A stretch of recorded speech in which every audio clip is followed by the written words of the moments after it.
The video has been released, my friends. That judge that helped that criminal alien escape, yeah, they got the video footage and it's been publicly released, which is surprising considering there's a criminal case going on. But I don't know how she's actually going to argue she's not guilty because she's on camera sneaking out a criminal alien. And so, well, it's one thing when the government issues a criminal charge, you get a grand jury indictment. We say, well, innocent until proven guilty, unless you have video footage of it that, at least for now, is reported that it's not AI or anything like that. So we'll talk about that. But there's a lot of news this weekend, my friends. I was not here. So if it's not new to you, it is new to me. And we'll talk about whatever. We've got that. We've got news about AI stuff. We have James O'Keefe is joining us to talk about what's going on with him. And I'll leave it to you, James, to say exactly what's going on because I don't want to speak out of turn. And so we'll talk about that plus a bunch of other stories. I guess it's kind of a slow news week. I know that there was the increase in far left terror that we've been looking at. There was the assassination of those embassy workers. So pretty scary stuff. But we'll just get into what we got right before this Memorial Weekend kicks off. And you guys go for your happy 3-day weekend. That's what we say now, right? Enjoy your 3-day weekend. I thought we said respect the brave and, Oh, I was following Kamala. Oh, okay. Right. I wasn't doing that. No? No. All right. Before we get started, my friends, we got a great sponsor for you. We got American Financing, my friends. Let me tell you, that just doesn't show up one day. It builds little by little. Credit cards, car loans, medical bills, and suddenly you're juggling payments, feeling stuck. But here's the good news. You're not stuck. You just need a reset. At American Financing, they help homeowners like you every day. They use your home's equity and roll that high-interest debt into one simple, affordable payment, saving homeowners an average of $800 a month. No judgment, no pressure, just real solutions that put you back in control. Imagine breathing again, sleeping again, knowing your future is yours to shape. It starts with one call. It only takes 10 minutes to get started. And there are no upfront fees, so it costs nothing to find out how much you can save. And if you start today, you may be able to delay your next 2 mortgage payments. American Financing's salary-based consultants are ready to listen, ready to help. Take back your peace of mind with American Financing. Call American Financing today at 866-890-7811. That's 866-890-7811. Or visit AmericanFinancing.net/Tim. Shout out to American Financing. We got another one for you. Hillsdale.edu. These guys rock, my friends. Have you ever heard someone say either in an internet clip or on TV or in your own life something like capitalism is evil? They're wrong, by the way. How did you respond? And when did capitalism become so controversial? Hillsdale College is offering more than 40 free online courses. That is right, my friends. They are free. Learn about the United States Constitution, the stories in the book of Genesis, the rise and fall of the Roman Republic, or the history of the ancient Christian church. With Hillsdale College's free online courses, Hillsdale recently launched a new course, Understanding Capitalism, that you should definitely check out.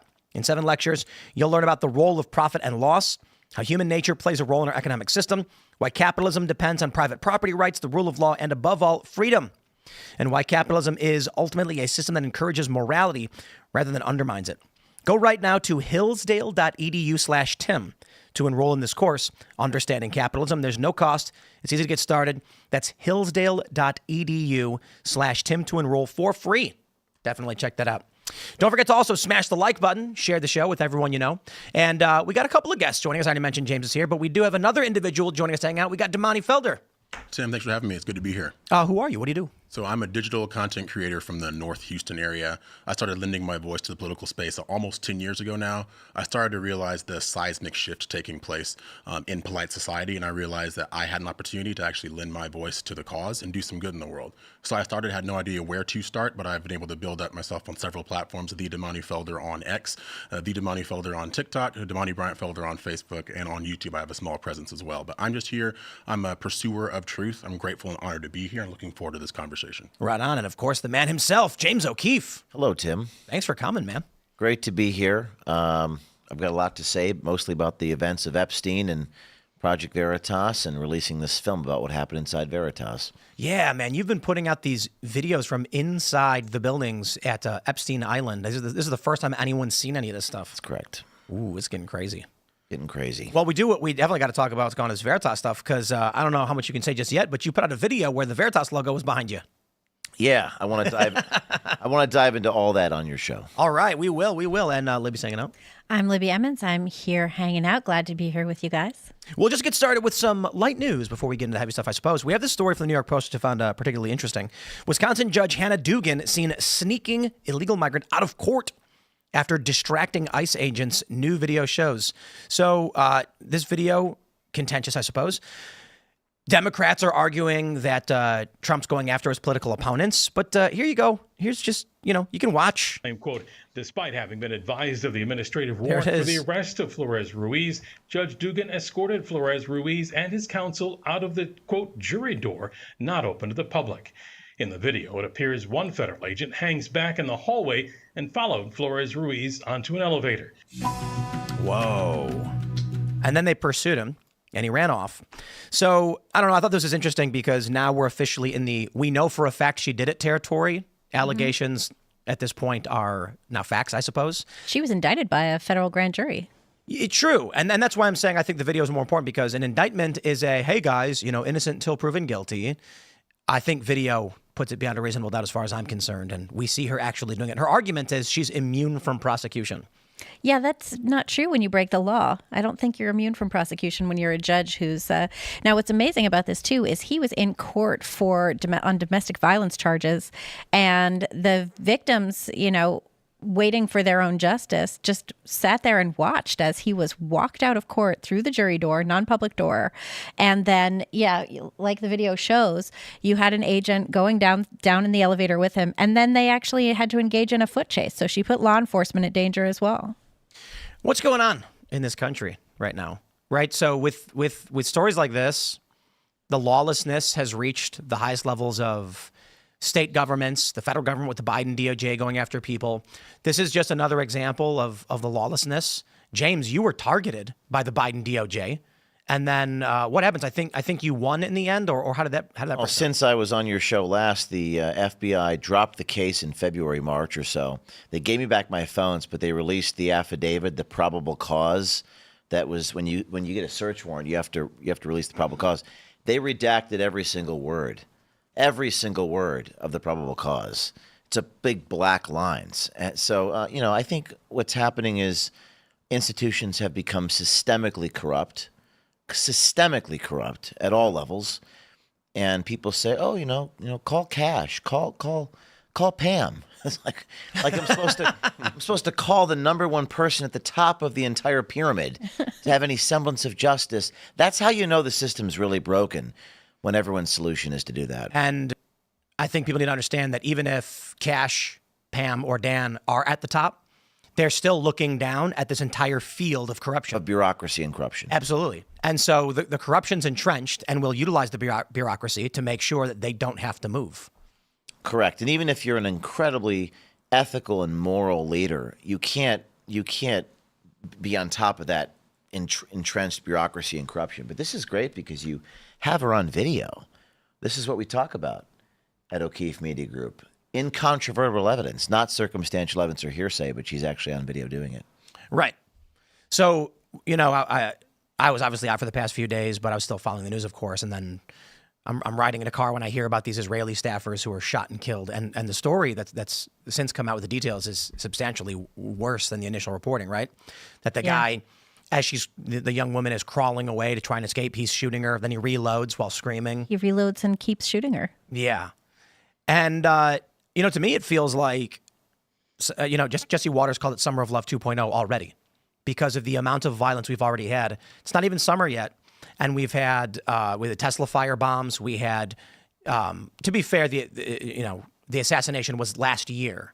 But still, since Trump got reelected, we've had street violence, protests, Tesla attacks. We've got now these two assassinations. We have members of the judiciary violating the law. If these institutions are systemically corrupt, like what happens in the next 10 years? Well, this is the Democrat playbook, really, when you stop and think about it. They always say no one is above the law until they're not. when the shoe's on the Until other it's them? foot. Yeah, exactly. Until it's them. And this is the Democrat playbook now. They are going to literally use the textbook definition of terrorism, which is the unlawful use of violence to intimidate or harass, typically for political gain. That's what they're doing. It's very easy to see, but it's ridiculous the hoops that they jump through to try to justify their behavior. And they will go to bat for these individuals. They went to bat for Luigi Mangione. They go to bat for so many of the worst in their own side, and then wonder why they begin to start hemorrhaging that public support. Well, for now, I mean, it feels like, just for people who are wondering where I was the past few days, I was actually in LA hanging out with Bill Maher. Actually, just hanging out for a couple hours.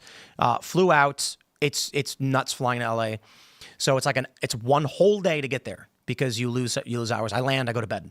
Then I wake up and we get ready, basically just do nothing for a few hours to get ready. And then in the evening we do the show, and then I immediately fly back and it's a whole another day.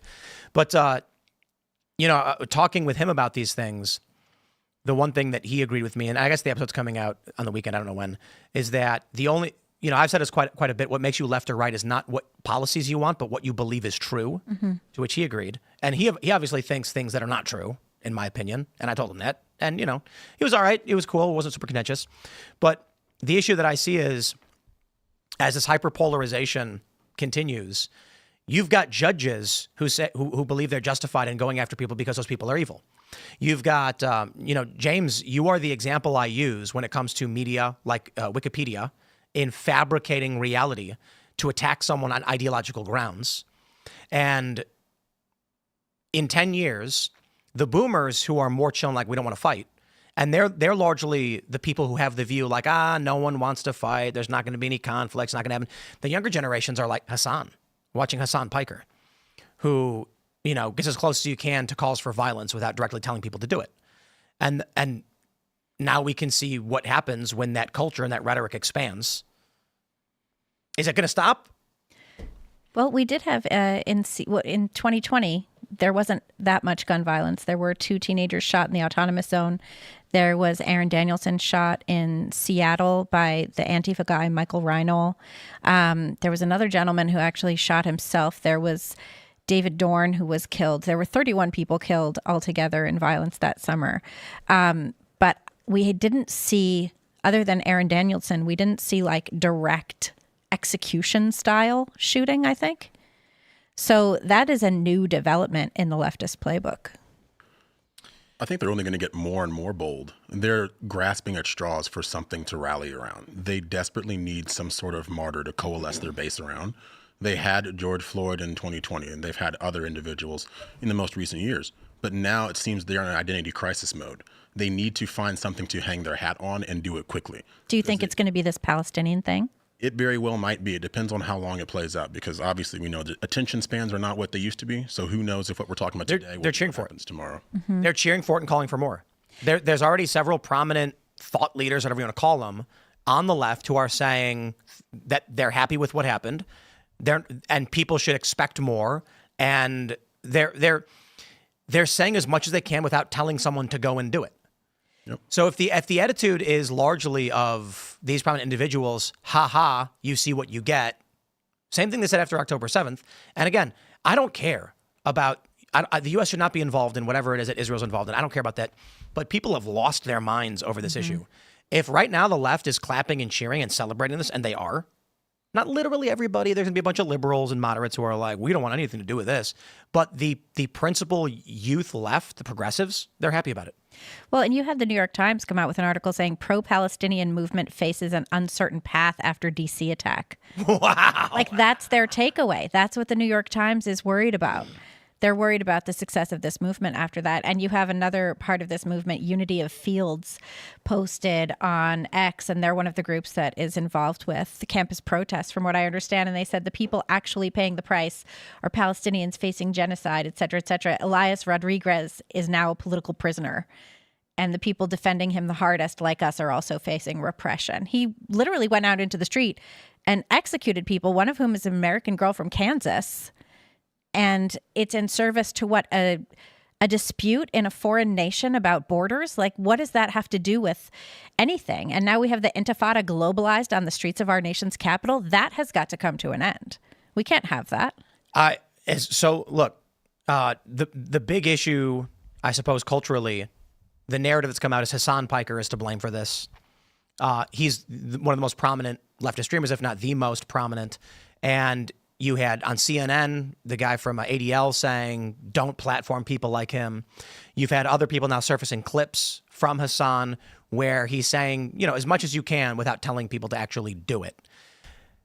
He's not going anywhere. He's going to keep saying what he wants to say. And I don't mean to single him out, but a lot of people on the left are, there was one guy, I guess, that Hassan was doing a show with and they were debating. I'm not going to say his name, but he put out tweets saying, he said something like, the only reason they keep doing this because you let them. And then he followed up with, it's easy to buy a gun in the United States. Right. That rhetoric is not going to stop. There are people who constantly say to me, oh, it's normal. Who cares? Nothing's going to happen. And I'm like, just tell me why anybody backs off. If they're celebrating this and cheering for it and calling for more, why would it stop? Mm-hmm. Yeah, I don't see how it would. Elias Rodriguez apparently declared that he had a gun in his checked bags when he took his flight from Chicago to D.C. And it looks like he came with the express purpose of doing this kind of violence. He bought a ticket to the event, I think. Wow. Yeah. There's just no fear of repercussions anymore. There's no fear of repercussions on their side. I mean, and we know what the intent is, but they will march right up to that line. James, I know you've seen this happen plenty of times yourself. They will get as close as they can. That's why James Comey had the picture that he posted, right? Mm-hmm. I'm not going to come out and say it, but I understand what the intent could be. And I think that's where we're at as a society, is the left is going to march up to that line, but then hope that someone is just radicalized enough to essentially do their dirty work for them. Mm-hmm. Indeed. Let's jump to this next story, though. So we have this from the Washington Times, and I love how this is framed. This one's just for you, James. DOJ should be doing what James O'Keefe is doing regarding Jeffrey Epstein. Frame that one. I mean, we are releasing, Pam Bondi to come out and say there are tens of thousands of little child videos. Did you see that? Yeah. But that's only because you caught her. We caught her, and then we reached out to her office for comment, and then she went out and said almost verbatim what we caught her saying in a restaurant. And that was that there are tens of thousands of videos of Jeffrey Epstein with children. Little child porn videos, apparently, and all this evidence. And as far as I know, the FBI, the DOJ hasn't released anything, right? They released some binders a few months back. I don't know what that was all about. But so O'Keefe Media has started releasing video and images of inside his library, inside his temple, some weird cryptic messages, some strange statues, and how were you able to get access to this? Can you say? A source inside the government. Wow. Oh, my goodness. You're a reporter. Yeah. You know how it works. But what's interesting is that the people trust, us versus their own FBI. Mm-hmm. Well, we've been covering your videos on the Epstein stuff at the Post Millennial, and readers are reading it up. I got some heat from publishing this because people wanted names. They wanted something more severe, and I think we'll get there. Mm-hmm. But the sources, Tim, they don't trust the government, obviously. So it's a pretty cool headline. I like that headline. I just wanted to, I don't know if your producer or someone could pull up this affidavit in the show, but this is how much I don't trust the FBI, okay? The probable cause, they redacted every single word of the reason they used to raid my newsroom. Every single word. And that's just a raid of a newsroom. I don't have a lot of faith. And you know what everyone's been asking me this week, by the way? I don't know how to answer this, is what do you think of Cash and Bongino saying that Epstein didn't kill himself? Everyone's asked me that question. Or how about that there's no there in the Trump assassination plot? Well, that's another one. Yeah. But particularly Cash and Bongino, do you have a thought on that, the reaction? I mean, I have plenty. I mean, one is that they're giving you the official FBI line because that's, as the FBI, all they can give you. That's what they were given to say. Not that someone told them to say it, but that they open up a file, it's got nothing in it, and so what's the official position of the FBI? I think in terms of investigating Epstein and potential criminals, the challenge that Dan and Cash are going to face is that if they come out and say things that are not backed up by evidence within the FBI, it can compromise their prosecutions in the future. So they're between a rock and a hard place. They have to give you the generic government response, even if, so it's hard to know, do they have a metaphorical gun to their heads blocking them from doing this? Or are they basically saying behind the scenes, if we went out and told people what we actually thought was going on, it could compromise our investigation? Do you think that the FBI or the DOJ should release some materials? What do you think about that? Yes. But the challenge is, if there are a bunch of co-conspirators, what can they release that would not give them a legal out? If they then say the federal government released information that was prejudicial and now I can't get a fair trial. They can't interrupt an active investigation, so forth and so on. I honestly don't think that's the case, though. That's devil's advocate. That's saying, like, why would... No, I think the reality is there are prominent princes and foreign corporate interests who are implicated by these documents. And here's one simple guess. A couple Saudi princes went to Epstein Island. They're implicated in this. And they say, in our country, this is legal and normal. We didn't do anything wrong. In your country, the stock will drop. People will refuse to do business with us. They will demand sanctions. They will demand we sever ties. And then we're going to pump oil and destroy the petrodollar. Right. And Trump just had that great Middle East trip where he got an 11-point bounce in the polls from that as well. So, right, massive. What if Trump goes to them and says, if we release the Epstein stuff, these nations are going to go against us and it's going to destroy these trade deals? What do you do? I don't think the people of this country are going to stop talking about this. This has been 5-6 years. Right. Their people are angry, furious. Yeah. I get asked this question all day, every day in the Panera Bread close to your studio. Guy, hey, James O'Keefe, what'd you think about Dan Bongino and Cash? Literally 2 hours ago, near your facility here. I think it's up to the citizens, the citizen journalists, people like yourself as well, to do the reporting. We have a role to play, right? The fourth estate, as they say. To bring the information forward. But anyways, yes, Epstein's Island, very strange. James, in several years ago, you got that video of the ABC reporter saying that we had the Epstein story, we had it, and that ABC shut it down. Amy Robach, yes. Amy Robach. And that was, I believe that was when you were with Veritas. It was 2019, yes. And then you had, wow, I can't believe it's been 6 years since then. Yep. It's crazy.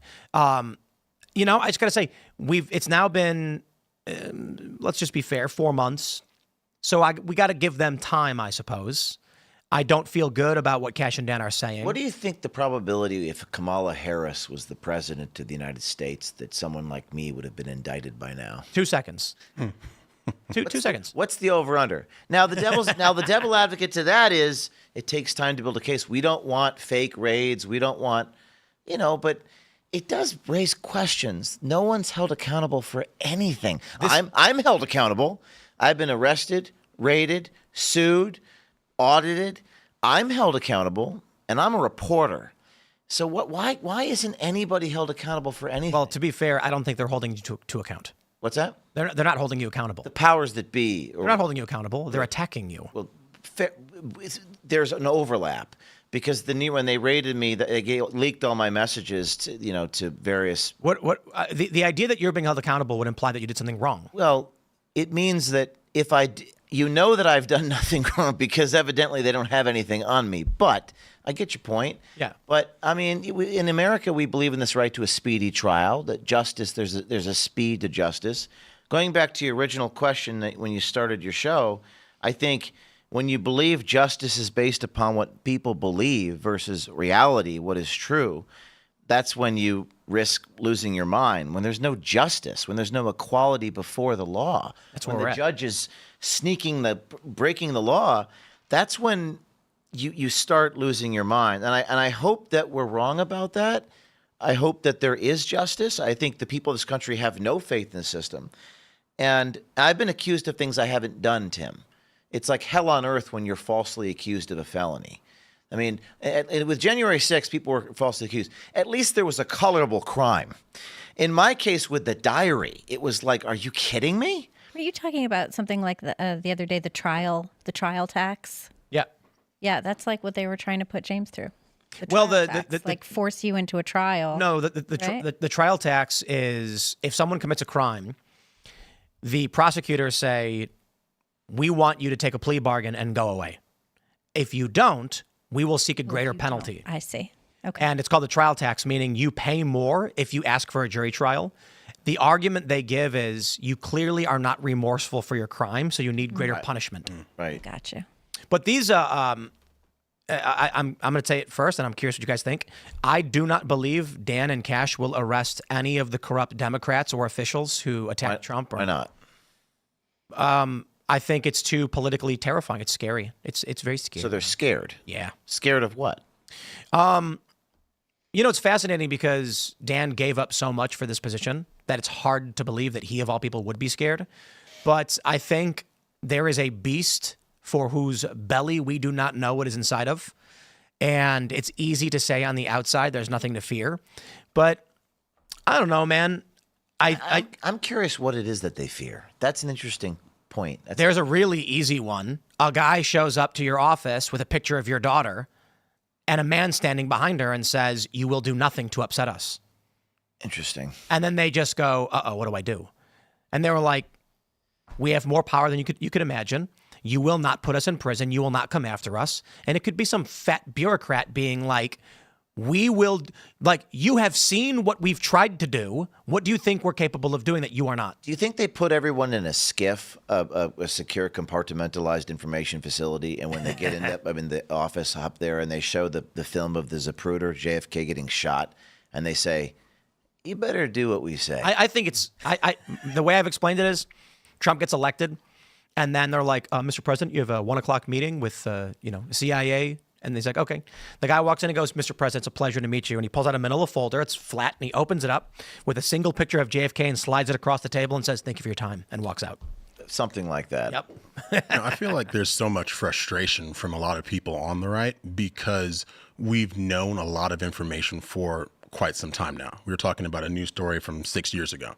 And the fear is the longer this clock is allowed to run out, the greater the likelihood that individuals will not see the justice meted out against them that they should. And I think that's why people are so pent up now because, okay, we have a essentially second chance with Trump's second term. But then what happens in the aftermath? What happens in 2026 if we lose the House or the Senate? And that's why we have to do things now. And that's why people are demanding we want answers and we want names as quickly as possible. I don't think it's going to happen. I think right now we're in the administrative battle. And Trump's goal is we have to make sure we win. Only thing that matters is we hold this power for the next X amount of years. If we lose in the midterms, we can't do anything. If they launch investigations today, then they lose in 2028. Those investigations are gone. Pardons are issued, overturned. And with the seat of power, they'll claim Trump fabricated evidence and it was all fake and then start arresting people on the right. The most important thing then is going to be gutting DOJ, cutting these schemes to funnel money to various political groups, making sure, deporting illegal immigrants. Then the census comes up. It's a 5-year plan for now, 7 years to the next election, after 2028, I'm saying. And make sure the Democrats lose their fake electoral votes from illegal immigrants. Get rid of their money funnel through these, Lee Zeldin found these EPA slush funds and also USAID. And then have the DOJ cuts go through. This secures the power. Then, in a few years, you go after the corruption when your seat is secured. USAID, Marco Rubio testified before the Senate the other day and said that 12 cents of every dollar spent by USAID actually went to the intended recipients. 12 cents on the dollar. Wow.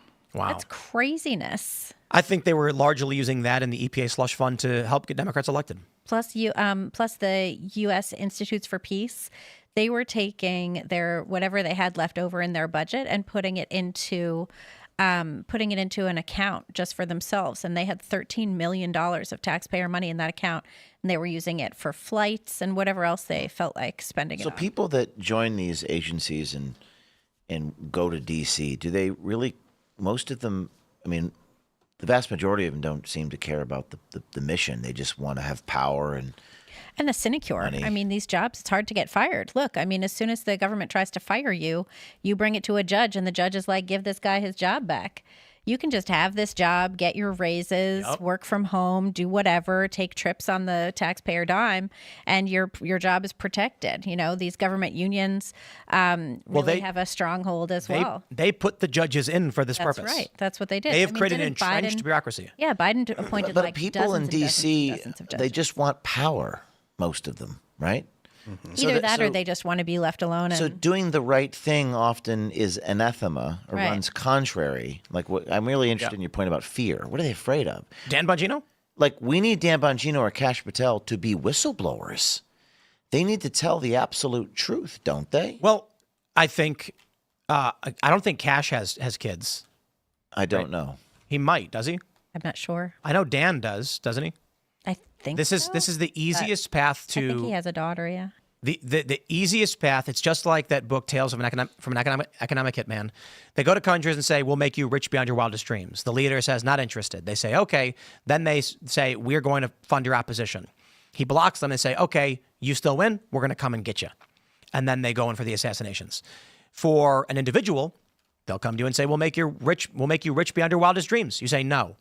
Then they say, "Okay, we're going to censor you and get you banned. If not, your daughter dies." I've got another one for you. The FBI, arrests someone on my team and says, please lie about James O'Keefe or you won't see your children for 10 years. That's right. Now, most 99.999% of people will lie to people think the devil does this thing that it does. It's really about just keeping your children fed. This is exactly what I've tried to explain to people. And safe. They believe the deal with the devil, because of movies and TV, is that he comes to you and says, listen to me. You will have the finest cars, the most delicious wine. You will be a king. Do a deal with the devil. Sign this pact and I'll make you a rock star. That was never the deal with the devil. The devil was not a good person seeking to enrich you and reward you for the deeds you did in serving him. The devil came to you and said, the deal is your children will die or you will be my slave. And everyone takes the deal. That's a tough position. And in the Soviet Union, Alexander Solzhenitsyn wrote that some would have to decide whether it was even a good idea to have children at all. Mm-hmm. Yeah. Because you were always put in this position. Yep. And it's a terrifying, horrible notion. But, and they'll always say to you, listen, spend time with your kid. Leave the craziness to other people. And everyone says yes.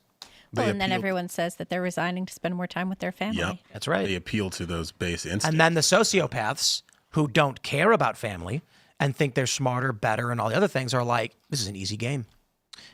I think we've just diagnosed the problem pretty well, actually. And it's an institutional pathology. But there are a few brave people out there. And I think Kash and Dan need to tell the absolute truth within the bounds of the law. Maybe they are. Maybe they are. And that's the other issue, too, that I think is fair, that Dan's literally, Dan and Kash came out and said there's no there in the assassination. And, the Epstein. Can you pull this up? I sent this to your producer. Do you see this ridiculous clown show? Yeah. I want your audience to see this. It's on page 47. The FBI just released this about. So hold on a minute. Yeah. This is the Trump. This is the Trump DOJ. That's correct. So I Kash and Dan. Can your audience see this? Yeah. Okay. You are looking at, for those of you who aren't familiar with criminal procedure or didn't go to law school, when the FBI executes a search warrant, they have to go to a judge, a federal judge, and they have to get it signed off. They have to present the reasons. Why do we want to raid your home with a battering ram and all that? In my case, they dropped the case. There was no crime. There was no charges. So the courts require them release the affidavit. That is the probable cause justifying the search of James O'Keefe's house. You are looking at the Trump Justice Department's release. Look at this. Look at this. This is the probable cause. Wait. They didn't redact something on the bottom. Go back to page 45. Based on my training and experience, I have learned, among other things, that cell phones are capable of sending and receiving emails like the aforementioned emails. Are you effing kidding me? Wow. Wait, hold on, James. Is that true that phones can receive emails? I guess phones can receive emails, Tim. Wow. So they even redacted the little footnotes in the sentences. Look at you can see. They redacted the numbers. Now this is not child porn or Epstein. This is not Afghanistan drug traffickers. This is a newsroom being raided by the Federal Bureau of Investigation, and the United States of America can't release one word of the reason why they did it after admitting there was no crime. Yeah, that's and you correct. expect me to have faith in this Department of Justice? So this is the DOJ under Donald Trump, and this is what they put out. Correct. So Dan, Kash, or Pam could unredact it and send it to The you. Attorney General of the United States has the authority to unredact this. So what is in it? Call Pam. Call Cash. It's like an infomercial. These people get asked 10,000 favors a day. I'm not going to ask. If the system of justice depends upon us asking favors, I don't think the system works. Oh, wait. Here's I think it's exactly right. about it should be just the administration for everyone. of justice. Yes, it should be justice. It for should be everyone. about doing the right thing. It should be about whose phone lost number you and have. lost in America is any semblance of doing any right and wrong. Yeah, Favors, Right, power, money, cronyism. These kleptocracy. These documents you Kleptocracy. posted. Are there other pages they gave you? Because this is a public document. This is a public proceeding. Right, but this is page 43. Well, that's because that's the probable cause. That's the most important part. The reason for the raid. This is called an affidavit. It's okay. It's what the FBI goes to a magistrate judge when you get the raid. And so, and if you look at these 3 pages, this is the probable cause section. Keep going. Yeah, they're all gone. Every single word is redacted. Keep going. Keep going. That was it. That's it. So here's the funny thing, though. On the first one, number 46 before the probable cause has a number redacted, right? Yes. Okay, but they didn't redact it at the bottom. So we know it's number 17. I don't understand the point of redacting the number up top and at the bottom because we know what it is. I guess they were sloppy and inconsistent on that. Yes. But you see my larger point, Tim? This is a clown show. This is preposterous. This is ridiculous. How could Dan Bongino, of all people, be compromised? And I'm just going to be honest with you. I'm not going to burn anyone, but I've reached out to the White House Office of Counsel. Oh, I'll help you. I'll help you. I'll help you. I'll help you. I don't even like that I have to ask for favors because if I'm just a normal Joe taxpayer, this stuff happens every day in this. This is a disgrace. Well, this stuff was happening to J6ers too. Yeah. Absolutely. They were just normal people. Normal people. Well, it's funny. I was talking to some friends of mine who are here local to the area, like Matt and Olivia, their names, they run their own show, like Don't Unfriend Me. And one of the things that they do is they talk to their local community. And they say, what do you think about the Dan Bongino, Cash Patel situation? We were talking about this earlier today at lunch. And we were talking about we don't know what we don't know. Right. People are tired of not knowing. If this is what the DOJ is going to do, if this is their idea of transparency, then I'm sorry, but we are at an impasse as far as what the definition of transparency actually is. We, the American people, we actually demand answers and real transparency. It's not that hard to deliver. So again, when people say, or if I say, I do not believe that Dan Bongino, Cash Patel, or Pam Bondi are actually going to arrest the corrupt Democrats who are, say, going after Trump's lawyers or falsely prosecuting him in New York, and they say, why do you think that? I just point to James O'Keefe. That's all you got. That's exactly why I shared. I speak a lot about my personal experiences because it's factual. I mean, Tim, that's the evidence right there. For Epstein, they can't even give you I mean, I just want to repeat myself. I apologize. I'm being repetitive. They can't even unredact one word of the probable cause for their illegal raid of my newsroom. To be fair, it would be funny if of and the were unredacted. It's the only thing in it. I mean, well, I'm going to sue the Department of Justice, so you know. I'm going to go to the Article 3 judge. That's the federal judge. I have to go through this whole process, pay lawyers $1,000 an hour. You know who wins in all this, everyone? Yeah, the lawyers. Lawyers. Yeah. The lawyers win because actually the more we lose, the January 6 people, everyone, the more the pleadings, the filings, the more they win because they get paid $1,000 an hour. It's a kleptocracy. It's a disgrace. I'm sorry, I'm getting a little black-pilled more so than when I first met you, Tim. To be fair, this is just after Trump got in. So this is before Cash and Dan. This is in February. This is after Trump got in. But this is February 6th. This is a Trump-appointed interim United States attorney in the Southern District of New York. So maybe Cash and Dan will actually be like, no, this is BS. Let's get it unredacted. But how much time does that take? I mean, under the Constitution, I forget the Bill of Rights, aren't you afforded a speedy trial and all that jazz? I mean, how much time does it take? Yeah, but that's only in a criminal trial for you. What's that? I suppose this was a criminal matter. This is a criminal proceeding. Yeah.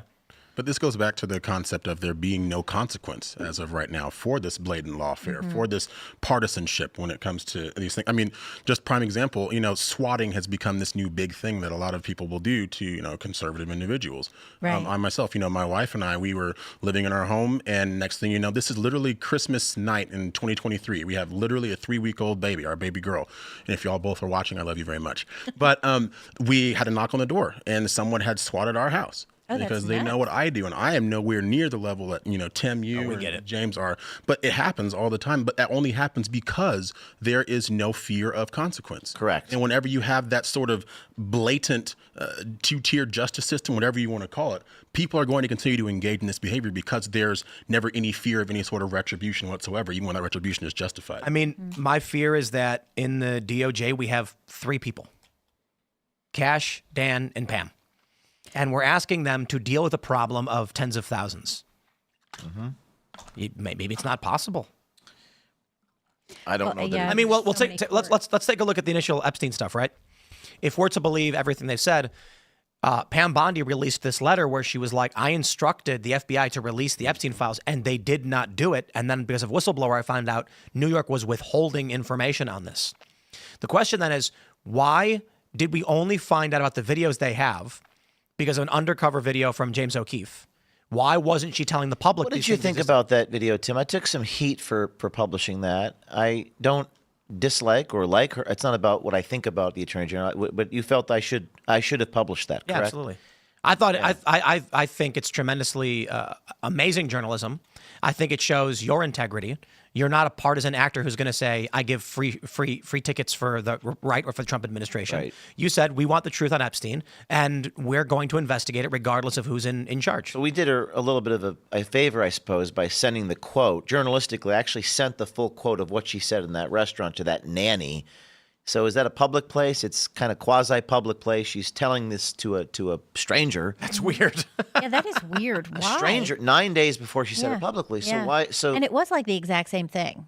it was like word for yeah. word. She clearly came out and said it publicly because they knew they had to get ahead of you. If she didn't come out and say that publicly, she may have been forced to resign because that's a crazy thing. Well, so when I don't see anything wrong with you sending them the quote saying, here's what we have. You think I should have sent them the quote verbatim? I think it's fine. I had some reporters telling, you're giving them, you're giving them a way out because then she can go public on the White House and say what. Well, I don't know. It's a tough call. But I don't think there's anything unethical about it. It's an issue of, I guess, your publishing strategy to maximize the effect of the story or whatever. I was shocked that she said verbatim the same thing. I was in our newsroom and we were just aghast. I couldn't believe it. I mean, I gotta be honest. That sounds like PR 101. Like ask your. I mean, we talk about this with all of the investigations you've done. These people need to get in front of these stories. True. When you reach out and say, "Hey, we have you on camera doing this," they always react wrong. I think Pam Bondi reacted rationally and said, "We need to get in front of the James O'Keefe story. Let's come out and make the announcement." But why? Well, the reason you would say the exact same thing is because she didn't want to reveal anything else, perhaps, other than what had already been revealed. Correct. Yeah. But why was that shared with a nanny in a restaurant? That's so weird. We were talking about that too in our team, and we were like, why? That is so bizarre. What caused her to do that? Guilt. Why? So how can you? I don't want you to expose any of your go ahead. methods or anything, but how did you come to get access to that? We did not intend to get that. That was so we got undercover people and sleuths around the country just recording, and Eisner is really everywhere, I suppose, both because we have a team of 20 people undercover, but also because we have a citizen army and someone happened to be in that restaurant investigating something else. Interesting. And was simply saw that. In public. And recorded it. It was in a restaurant in D.C. She was having brunch, the Attorney General, and she disclosed this to a self-described nanny. But this is on important. April 28th. This was in a public place where anyone could have heard it. Yeah. Which is literally how you end up with video of it. Yeah, and when I'm very careful to do these undercover things where the people are within earshot, so it's legal. If I'm in a two-party consent. Now, Washington's one party, so it's different. But yeah, people could overhear the conversation, which I thought was newsworthy. And we were literally intending to publish that. But then when she went on the White House lawn and said it, we had to rewrite the whole story, obviously. If it were me, I'd just published on the spot. That's an interesting point. That's the criticism I got by giving her the quote. Arguably, I did damage to the story. It's a weird thing. You're obligated to reach out for comment. On the other hand, you're giving the subject a heads up, so they can do damage control. I think it's fine. The only reason to withhold the information from Bondi or from the subject is to damage them in your story. I wasn't trying to do that. Exactly. Which is why I'm saying you did the right thing by saying, we have the story, we'd like a comment. That's the appropriate ethical thing to do. That's the thing you're supposed to do. Then when she came out and said, here's a thing that's true, maybe it's bad for your bottom line because you didn't get credit for it, but the story came out. She was forced to admit it. That's what journalism is supposed to do. She did say there's tens of thousands of videos, and we go back. Yeah. This is what the corporate press does. They say, hey, we've got this story about James O'Keefe. Should we get a comment from him? No, because then we'll have to run it. He may give us information which takes away our credibility when we defame him. If we know for a fact it's not true, he can sue us. Don't tell him we're doing it because we want to maximize the story and our bottom line. We want to make money off this story. So let's say they have a story where they're like, Libby stole a pie off a windowsill from an old lady. And then that's horrible. An ethical journalist says, Libby, a source has come to us saying that they are seeking criminal charges against you for stealing a pie off their windowsill. And then you respond with a video showing you looking at the windowsill and a different person grabs it and run. And you go, stop that man. He stole it. They now can't run the story. They can try to weasel it out, but now they know for a fact it's not true. Right. So they'd rather just say, don't get a comment from Libby accusing her of malfeasance gets us more clicks, and we can claim plausible deniability because we had no idea. Right. Correct. So long story short, James, you did the right thing. Well, I appreciate and the story that. got out, and it's good that we know this now, and it puts more pressure on them, and it's good that we know what happened behind the scenes. We live in a very political, polarized society, and Tim, the older I get, the more I'm like, you know what? I just want to tell the truth. I'm not. It sounds like a cliche, but I'm not trying to gore someone's ox or help or hurt. I just want the truth. But it was remarkable just how polarized we are. Oh. Hyper political. Everyone thinks in terms of tribes and whose side they're on. It's getting worse. Really, journalism has stopped being just about the non-biased dissemination of the facts, and it's more about a strategic sort of chess game. It's like, if I do this, someone else is going to do that. And I think that's where a lot of the frustration comes from, particularly, individuals who are just sitting there at home right now, watching the stream. They want answers, but to them it feels like I have to wait for this to get that. And how long do I have to wait to get the answers that I desperately want to uncover? The issue of the tribalism is that it already happened, and it's in the younger generations. It happened. There is very little red pilling or waking woke or whatever. So a lot of people tend to look at our society as a static system when it's actually an emergent system. So I'd say, imagine a line. In the middle of it is you, and your lifespan is, a tiny piece of it. There's a wave that will come by, lift you up. Here's the peak of your existence and your career, and then you die, and that wave continues. But this means the younger generation, their politics are entrenched in them at a young age. Rarely do people get red-pilled or have awakenings. And so most people, like I said, view the system as a static system where we're constantly trying to convince the other side of why they're right or wrong. No. You're trying to indoctrinate young people to see the world the way you do and the things that you want and believe are true, so that when they get older, those views become a fabric of your society. The point is, the polarization didn't one day just happen like a bunch of boomers looked at each other and went, hey, I don't like you. We're enemies now. No, the boomers are the same. The boomers are the same as they were in the 90s. The issue is that younger people are hyperpolarized. In 10 years, the boomers will start passing on, dying, and the younger generation, hyperpolarization, will become a larger percentage of the political climate. 20 years from now, there will be nothing but hyperpolarization. Really?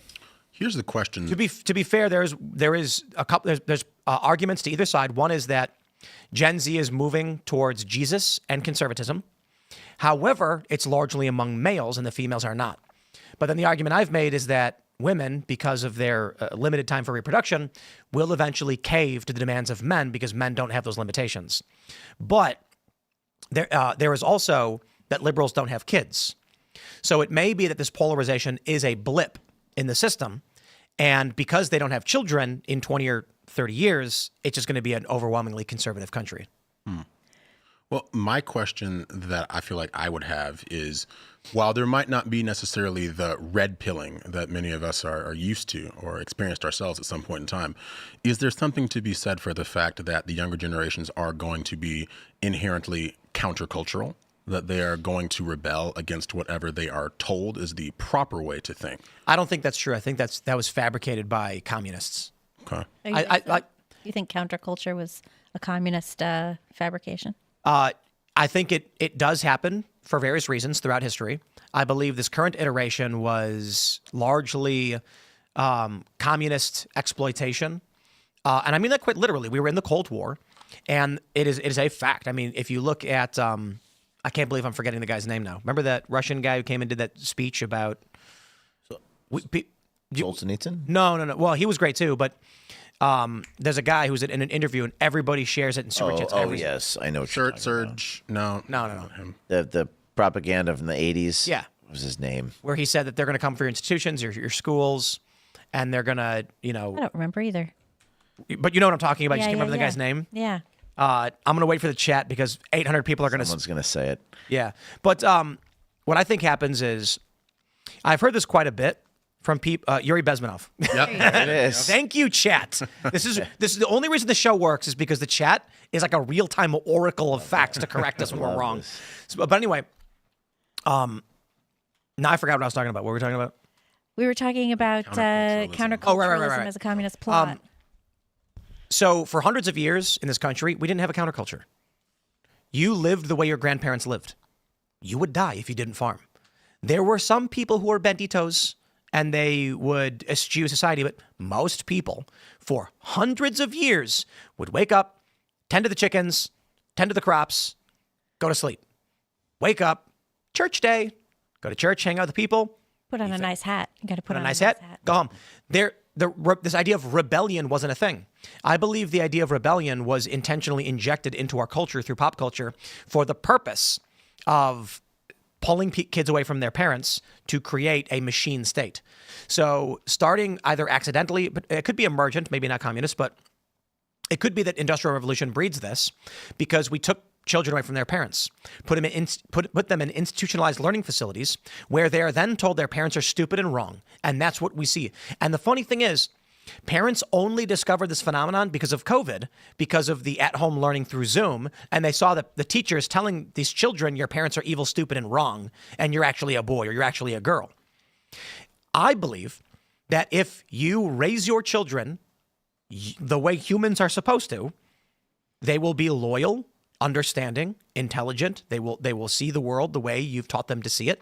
And this idea of rebellion is actually rare. I don't know. I think rebellion's been with us for a long time. Look at Cain and Abel. He rebelled, killed his brother. You have rebellion throughout the Bible. Happens. Sure, but isn't that a rebellion? I mean, that is looking at your parents and say, but there's not one story of murder. But there's history. There's what can we say? A tiny fraction of rebellion, and the overwhelming majority of human history is you lived like your parents, then you lived like your grandparents, and then you had kids who lived like you and lived like them for thousands of years. In the Middle Ages, people would pass down hats for hundreds of years, and that's why the hat fashion did not change.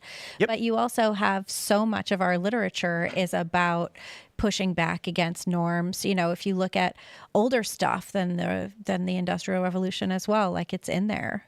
But pushing back against norms is not the level of rebellion we see today.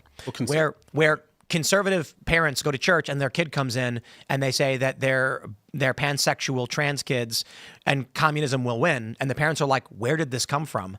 Well, sure. I mean, if you send your kids to Columbia University, that's going to happen. So I don't see so I believe one of the biggest reasons why Gen Z is skewing to the right, it's not because Gen Z is being red-pilled. It's because conservatives in the 2000s had more children than liberals. So what does that mean? 20 years later, when you start tracking the polling, the voting patterns of these people, you're going to go, wow, why are they voting for Trump more? What convinced them to do it? Nothing. It's that conservatives have babies and they give their values to those kids. When those kids turned 18, they voted and you noticed. But those kids always had those values. There are some that deviate. And they can go either way. And this is what I'm saying. The left was intentionally going into institutions to tell kids to defy your parents. Sure. I mean, and it goes back to kindergarten. I mean, you see that, first they make you very comfortable with education and it's beautiful, bright colors, and they bring you in and they tap into your creativity and they say, come here, trust us. Don't trust your stupid parents. Well, I was homeschooled for 12 years, and I wonder do you think that we are possibly understating the degree to which social validation has become so sacrosanct to many in the younger generation? What I mean by that is it might not be a red pill or rebellion. It might be when you grow up and you go off to college and then you are inundated with all of this desire for social validation. Yeah. That is what influences you to make an ideological shift, not necessarily rebelling, but craving that social validation that comes from your peer group at that young, impressionable age. I do think so. I think that's a component of it. And I think that the universities exploit that intentionally. Yep. And they want to create these pressure systems that force you to adhere to the cult. And that's largely what woke is. I remember when I was in high school, I was sort of like punk rock and whatever. And I listened to like all kind of punk rocky type stuff. And then when I went to college, I visited the college that I visited the college after I had already said that I would go there. Like after I had already, they send you your letter and you reply, and everybody looked like I did. And I was like, oh no, this is not going to work. I was like getting rid of all these clothes. I'm just going to wear white button downs, totally normal. I undyed my hair. I put it back to its normal color, like everything. And I showed up looking preppy among a sea of punk rock kids. Well, punk rock became conformist, It certainly did. It's like if all of the cool girls are wearing fishnets and mini skirts, like I'm not going to wear that. It's funny, but that mentality really has seeped into universities to such a large degree. I went to Texas A&M University, graduated in 2014. Even back then at a conservative school like that, you saw a lot of that left-leaning indoctrination start to seep in to the student population. Mm-hmm. And that happened back then. Even at Texas A&M. At Texas A&M University, mm-hmm. Yep. And even now, Texas A&M University, they've had a fair degree of scandals associated therewith. But I feel that is at that point in my life, I was homeschooled. For 12 years, I go to A&M, and then all of a sudden, I'm starting to hear this other stuff. And I'm grateful my parents raised me with enough wherewithal to not be so pusillanimous that I would just say, I'm just going to say whatever's going to get me a pats on the back. I'm willing to be controversial. But I've seen others, even in the homeschool community, where they were raised by good, strong parents. But then they they wanted to throw off that mentality, oh, homeschoolers are weird, homeschoolers aren't cool or fun to be around, that they neither were the public school kids. Yeah. No, but I feel like that's the mentality, is like people crave that validation, and the social media has become so poisonous because people ascribe a sense of self or sense of value to how many likes they get, which causes them to compromise their own values in pursuit of that fleeting dopamine hit that comes when you get a couple likes on a video. And it's a web. It's an addiction machine where, I've talked about how my daughter will not have access to this stuff. But who knows in 13 years what technology will exist beyond this current iteration of social media. But just like the big tech CEOs who don't let their children have cell phones, I will do the same thing. Here's the issue. She goes to a social setting environment. Maybe it's chess club. Maybe it's some like punk. Maybe she's playing in a band. And she wants to, there's like a talent show or something. All the other kids are going to have phones. And they're going to be like, what do you mean you're not on Flim Flam? Mm-hmm. Like, I get all these likes. And then she's going to be like, Mom, Dad, why don't I have a phone? How come I'm on Flim Flam? All the other kids do. And we're going to say, because it's bad for you, it'll rot your brain. And I know exactly what I thought when my parents told me that. But then she's going to be grateful. I mean, she's eventually going to grow up and be like, my parents were so strict. They never even let me have a Flim Flam account. But she's going to wear it as a badge of pride. Well, I think I'm confident in my and Allison's ability to actually, convey this information to our child. So I'm confident. It is fascinating to me how many people are so lacking in the confidence to raise their kids that they say things like, nope, you're wrong. It'll never happen. You won't be able to teach your child. No, she won't do what you want. It's not going to happen. And I'm like, yeah, I think that's wrong. I think people have become so cynical and jaded from the system that they genuinely believe they can't convey beliefs, ideas to their kids. I know people who they have their kids watch these psychotic videos on YouTube. Psychotic? All of the kids' content is psychotic. All of it. There's no reason to show your kids that stuff. No. I'm not talking about the Elsagate stuff. I'm talking about all kids' content on YouTube. Coco Melon, all of that. All of it. Yeah, no, there's no reason to ever show your kids that stuff. There's that that one woman, I forgot her name, and she's getting Rachel? She's going full political. Yeah. She's going political to your children.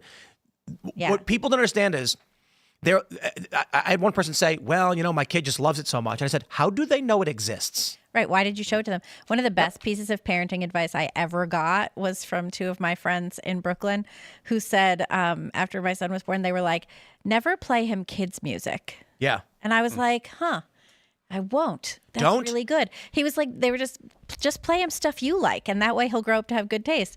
And my son has the best musical taste now. It's actually eclectic. It's interesting. I take him to concerts. We both like it. The thing is, a child isn't going to know something that you don't expose them to. Mm-hmm. Yep. And there's actually tons of literature on this. Do not treat children like children, and that's one of the worst things we've done as a society. Oh, it's because you infantilize your child and then they and never look at know how to millennials. grow up. Yeah, it's terrible. Yep. So What I think is great, so interesting about the millennials is my little brothers are 12 years younger than me and they're millennials and I'm not. I'm Gen X. I'm Gen X. And so, but we were raised by the same parents just at different times in our parents' lives. And our parents raised us all totally differently based on, where they are in their level of success. I was born when my parents were in their 20s and my brothers were born, to different iterations of parental families, but when they were in their 30s, and it's totally different experience of how they were raised. Yep. Well, and there's studies that have been done about how the modern, baby or kids TV shows are deliberately hijacking those young minds at that most impressionable phase. Mm-hmm. My wife and I, when we talk about, if there's programming that our daughter might want to watch, and it's going to be something old school. It's going to be like Little Bear, very non-stimulating. I love stuff. Little Bear. Yeah, it's on repeat. We used to watch the old Scooby-Doos. Yep. Like there's this Scooby-Doo with the Harlem Globetrotters videotape that my mom had, and my son would watch it on loop. Yeah, it was good. why do you remember it? Why do I remember it? For what functional purpose do you know that thing? Do I know the Scooby-Doo? Yeah. I guess because it came on TV. You know what always bothered me? I wouldn't say it actually makes me angry or anything, but I'm going to tell you all this. You ready? B-A, up, down, left, right, B-A, start. B-A, up, down, left, right, start. This is your video game controller. It's a video game code. Yeah. For which game? No, I'm sorry. It's B-A, up, down, B-A, left, right, B-A, start. There you go. Mortal Kombat? Teenage Mutant Ninja Turtles 2. It gives you level select, B-A, up, down, B-A, left, right, B-A, start. Gives you level select and 10 lives. And I know that, and I'll know it forever, because I was a little kid, and it was taught to me. Why was it taught to me? For no functional reason. And I still remember it. And there's also the Konami code, which I don't know because I didn't play those games. But famously, the Konami games had the same code, which was like B-A, up, down, B-A, left, right, B-A, up, down, or something like that. But the Teenage Mutant Ninja Turtles one, I will remember forever. And I can grab that Nintendo game, randomly put it in and be like, look at that, I know the code forever. Now, this is the point. We have created a society where kids are exposed to nonsense, random garbage. And I would say with the strongest of recommendations, do not have your kids watch Coco Melon or what's her name, Miss Rachel or whatever. No, none of that. And always watch, if you're letting your kid watch stuff, watch it with them. Yep. Have them, remember when History Channel was good? You want them to watch normal things that adults do. Because the question is, or the point is this, a child is trying to learn to be a functioning human being in an adult human society. Exposing them to things that are only for children that they will never experience later in life means you are building the neurons in their brain, the neural pathways, for something that does not exist functionally. So I had a conversation in my 20s with this friend of mine, this woman, and she was saying she hated her job and she didn't know what she wanted to do with her life. And I said, what were you doing when you were 13? And she was like, I don't know, nothing, hanging out with my friends. And I said, you want to run a bar? And she went, oh my God, I would love to run a bar. And I'm like, what you were doing when you were young, you were programmed to do. And this is why so many people want to be at a bar all day and hang out at the bar and go to the bar. You want to hang out with your friends, all you want to do. It's like, okay, I get it. You want to go hang out and socialize because that's what you were doing when you were a kid. Well, guess what? Pro ball players were playing ball when they were a kid. When they were 7, they were in Little League. When they were 10, or when they were 7, they were T-ball. When they got older, they were in Little League. Now they're pro ball players. They love playing ball. They love talking sports. We had John Rocker on, Someone asked him about teaching kids pitching, and he went off on all the crazy technical details of pitching and the techniques. That's a dude who's been playing his whole life. But what happens when you're a kid? You do nothing until you're 5 years old. Literally, kids do nothing. Maybe till you're 4 if you do preschool. You don't really do nothing. I mean, you know, you go around with your parents, you look at stuff. It's actually the most important thing you can do. You take them. But what I mean is today, they're not doing that. The parents are handing a tablet to the child and saying, watch Miss Rachel, who sings songs and talks nonsense that the child will never use in their life. Right. And so the question is, I should put it this way, a viral video that everybody loves showed a bunch of kids in the 50s talking about post-World War II or something. And there's this little boy who's 8 years old, and he's talking quite like this. You know, I think the interesting thing about the politics of Austria is that the current tax rate is driving... Accent. And all of these people were like, why do these children sound like adults? Because there was no children's content. The children only knew how to emulate adults, and so they behaved like adults. When my son was 7 years old, he was obsessed with the Titanic. It was like every Titanic documentary, that's what he wanted to watch. That's great. I was buying him like the National Geographic books about the Titanic, and we would read about that. And then for a while, he was obsessed with like space exploration. So we were doing that, and he was like, I want to live in space. And I was like, okay, let's talk about that stuff now, you know?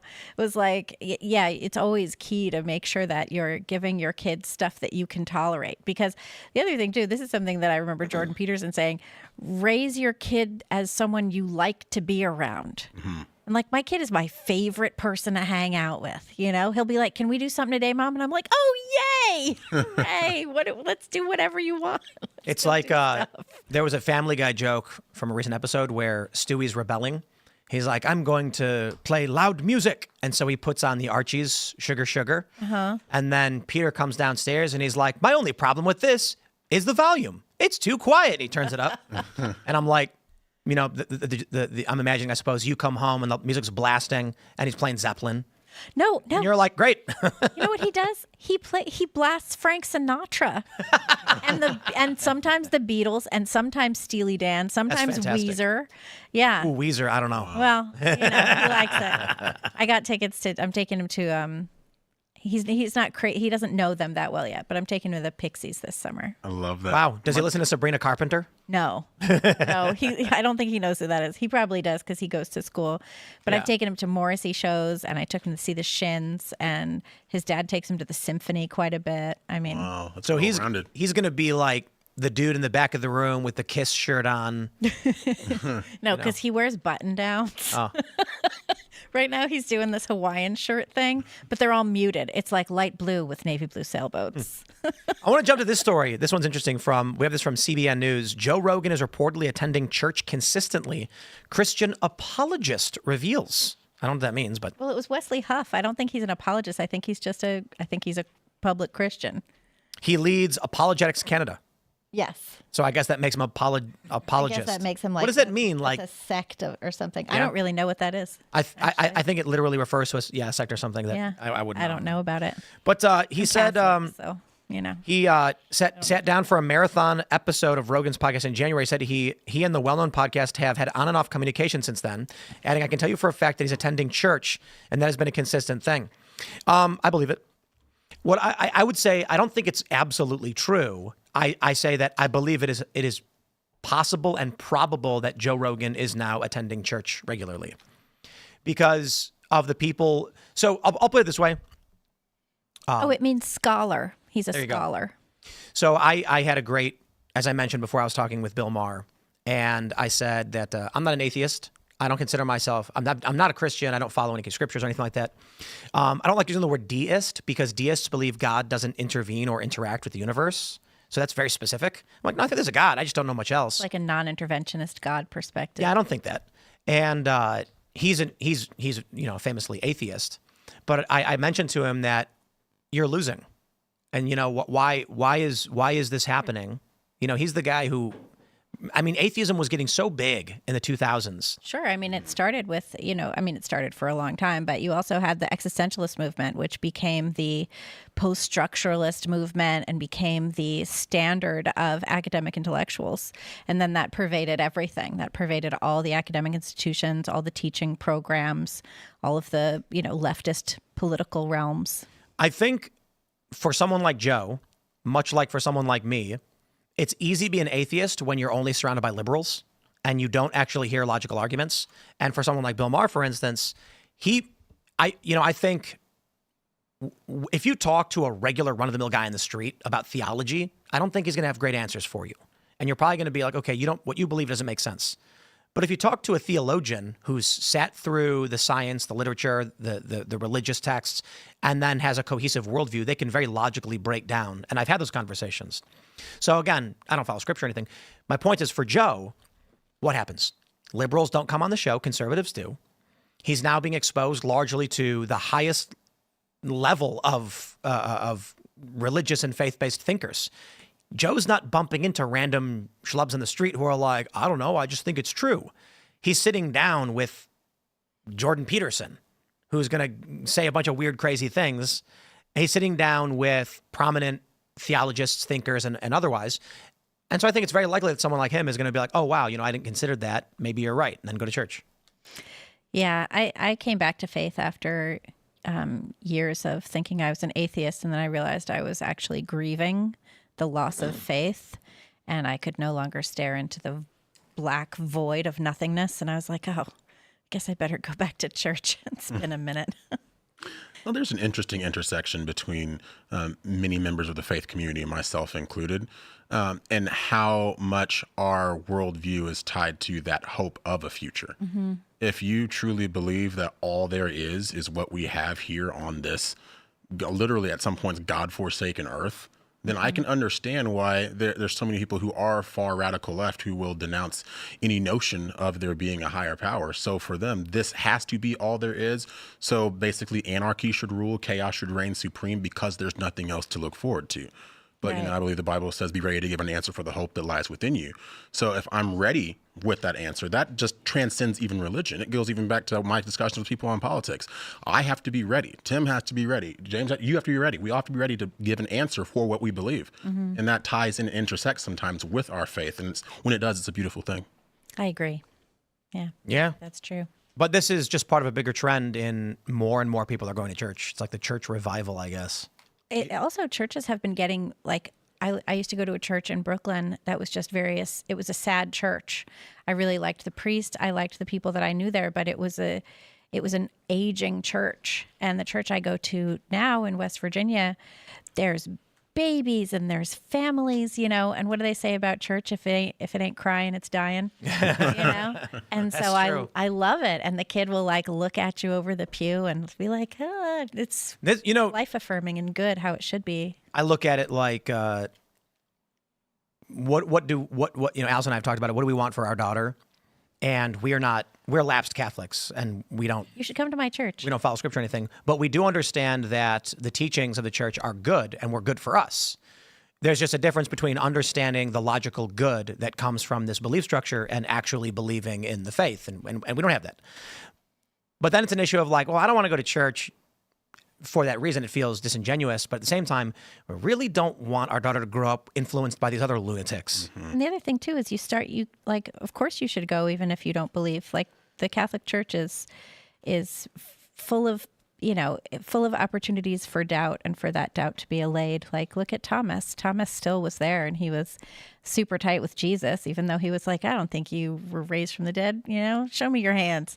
So that's what the church is for. The church is there to embrace non-believers. Well, of course, literally every Christian's like, just go. Nobody cares. Yeah. Also, go and say you don't believe. We don't care. We want you there. Also, if you go to the church that I go to, it's so vibrant. It doesn't matter. Do they do a potluck afterwards? They sometimes do. You got to do it every time. You don't have to go. But there's so many good community aspects. My son has a lot of friends at church. Yep. And so we'll go. And then after Mass, I can't find him because he's going to talk to his friends. And I'm like, I'll sit here for hours if you want to go talk to your friends at church. Yep. I'll just what's funny is that these liberals tried creating this idea that if there was going to be a Christian nation, that it would be the Handmaid's Tale or whatever. Mm-hmm. And it's just literally nothing like that because this country had been a Christian nation before. And those values brought it to where it is now, much to the detriment of the Christians. who tolerate and allow bad people to do these things. And the left has created The Handmaid's Tale with surrogacy. That I is love The Islam, Handmaid's too. Tale. Yeah, I mean, all of this stuff, polyamory. I mean, they're the ones who are creating the conditions of that Atwood novel. The Handmaid's Tale, it dramatizes what can happen when you pervert what the intent of religion or spirituality could be, right? Because if with any religion you have, you can be an individual who is an quote unquote extremist. People say that, certain religions are the quote unquote religion of peace, but it seems very antithetical to what you see on the news if you are looking at certain stories about, oh, well, what was the common denominator here, right? But what's interesting is now with the left, they're trying to create religion as if that is the thing we should be rallying With the self against. at the center. Yeah, exactly. And the longer they're allowed to do that, the more, honestly, you're seeing people who are maybe counterculture saying, maybe I should check out what the church is talking about. Maybe it isn't all bad. Maybe it's not going to be the end all be all to all my problems, but it's better than the alternative. And there's ancient traditions that are so cool. Yep. I mean, what better way to understand, or at least attempt to understand what humanity is, than to tap into the oldest traditions that your religious faith has to offer. There's traditions going back thousands and thousands of years, like Jesus was celebrating a Passover Seder. We can all do that, because we were talking before, you could just do things. There's traditions from the Middle Ages, like this one called Tenebrae that happens during Lent, and you can feel the historicity of it. You can feel that people for thousands of years were doing this. James, I've never actually seen you talk about it or ever talked to you about it. About faith? Yeah. About religion? I'm a man of faith. I'm a very spiritual person. I think the experiences in my life and the challenges have made me more so realize this is a fight of good versus evil. I agree. When I was younger, I didn't believe in good and evil.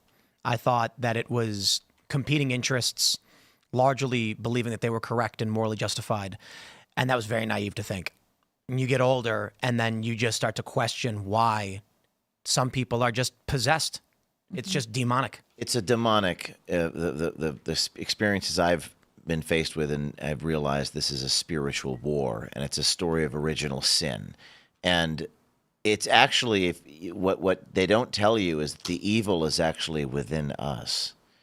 It's not just out there in the enemy. It's like within us. You have to conquer that evil within yourself. Well, because we're all monsters. Correct. But have you noticed that there seems to be a disquieting common phenomenon that all too often I'll see a certain look in someone's eyes, and sometimes it can give away, oh, okay, so if you're out chanting and blocking an ambulance or whatever, and you got your fist in the air and you're showing me the tops of the whites of your eyes, okay, that's almost giving me a clue as to what your ideology is. It's kind of interesting when you start, I'm not trying to get too conspiratorial, but sometimes you'll see that manifestation of the spiritual life or lack thereof in a person based on how they choose to comport and present themselves. I was talking to Jack Posobiec, and I said, the Christian scripture stuff, the resurrection, none of that sways my opinion on things, because I don't experience that. To me, I get it. There are stories and it's history and things like that. But the one thing that really sways me is demons. Mm-hmm. Like, come to me and talk to me about demons, and then I'm listening, because that I've experienced. There's there is this evil that possesses people that I can't logically explain. Oh, and it's terrifying to see it. People that I've known my whole life that one day woke up as demons. And I'm going to say this, demon figuratively or literally, call it whatever you want. People that I've known my whole life that were friends, and then one day just started doing destructive, violent, evil things. Sounds like the situation of Project Veritas we're about to talk about. Indeed. And that's exactly what happened to me. Excellent segue, Mr. James. Speaking of Rogan, did you see how he was on the air the other day and asked about this, Joe Rogan? He said, what happened at Project Veritas? Why doesn't James O'Keefe release the videotapes of Project Veritas? The video guy, what was the, I think. So I assume that Joe recorded that episode the day before you announced. Epstein's library, right? I mean, he was. This is, yeah. James O'Keefe just released video just of 20 seconds. Epstein's library, right? I mean, his undercover videos were amazing. Incredible. And then he got ousted at Project Veritas, right? And then I wonder what happened there. Like, I'd like to know what the story there is, because there's no official story. The guy who releases everything, why wouldn't he release that? That was actually Wednesday, and then like an hour later, I released the. Oh, that's right. Yeah. So, but yeah, I mean, it's like, you know, what you were just talking about, spirituality. It was just so. I mean, you saw the film. So here, I pull. This is. There it is. This is Okay. it. All right. James O'Keefe just released video of Epstein's library, right? I mean, his undercover videos were amazing. Incredible. And then he got ousted at Project Veritas, right? And then went. I wonder on his what own. happened there. Like, I'd like to know what the story there is, because I mean, Joe can just have you on his show. Right. I don't understand. I don't know. I don't understand. I mean, that's a separate issue. But so this is what everyone is dying to know, because you put out a video with Veritas behind you in the video.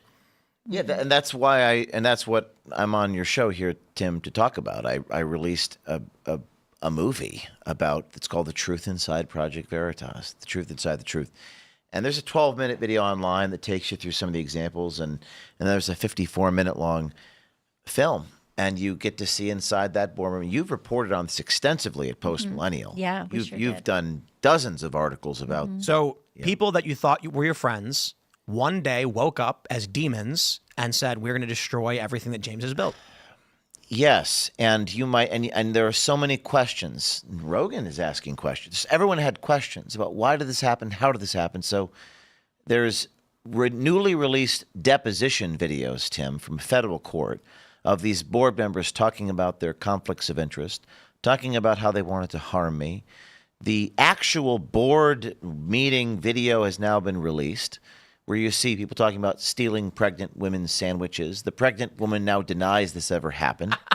I made donors cry because I wouldn't take a photo with them. The donor denies this happened. There's like this crazy psychological, spiritual thing that happened. And you might be wondering I mean, I'd love to play a clip or two from the depositions. Yeah. Just tell me which one to grab. Which one you want? I think I gave the X link to you, but if you go on my X page and scroll down, you can see there's a 12-minute video I posted the other day, and you can actually see this. It's O'Keefe in talks to regain control of Project Veritas 2 days ago. Keep going.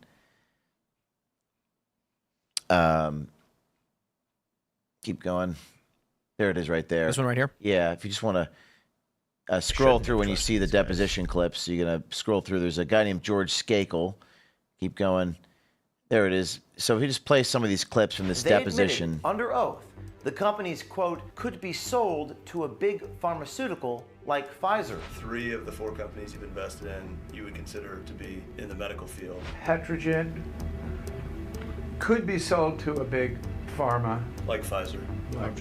Pause. And this was during the So these are board members who were co-investing in companies, unbeknownst to me, and they signed a conflict of interest statement, and they were soliciting money and investing in these medical companies that they testified could be sold to Pfizer. At the time, we were investigating Pfizer. Everybody thought that you got ousted because of Pfizer, because right after the biggest story of Veritas, the Pfizer story, you are ousted, and then this happens, and there's a couple of these guys were co-investing, and it's fascinating because in the videos you have, they mention that they don't consider it a conflict of interest.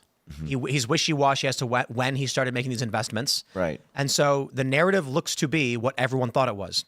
These guys stood to lose a lot of money from their investments if your Pfizer story damaged this industry. Yes, and there's more. There's more clips of this deposition. If you can keep playing the next clip from this. Do you know which timestamp it's at? Go back. I mean, we asked him about conflicts of interest. And signed a conflict of interest policy. How do you define conflict of interest? Oh, I don't know.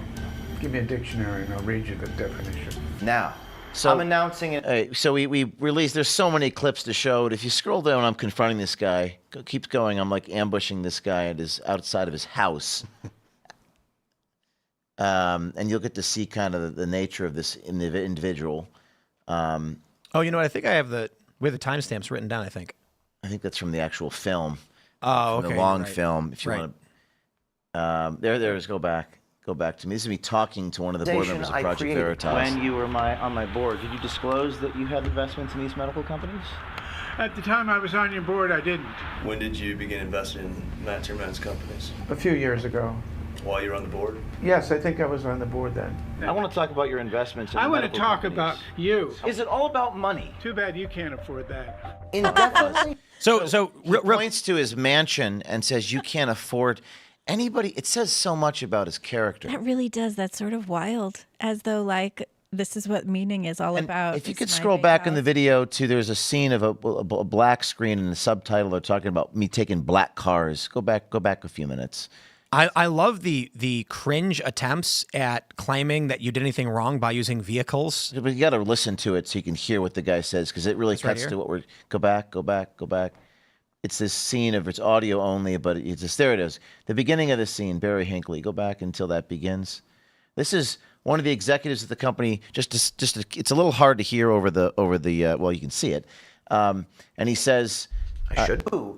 It's your job, Chris John. You just had it. Constantly picking me up, moving me around. I ran a large company with a lot of employees, and I never lived this lifestyle with black cars constantly picking me up, moving me around. Expensive accommodations when the rest of the staff are staying at one level. I mean, all for one and one for all, especially in a nonprofit. I just never took the vision of one person living one way and everyone else living another way. Pause. Some background. So what was remarkable about this was watching people who considered themselves of the right acting like communists.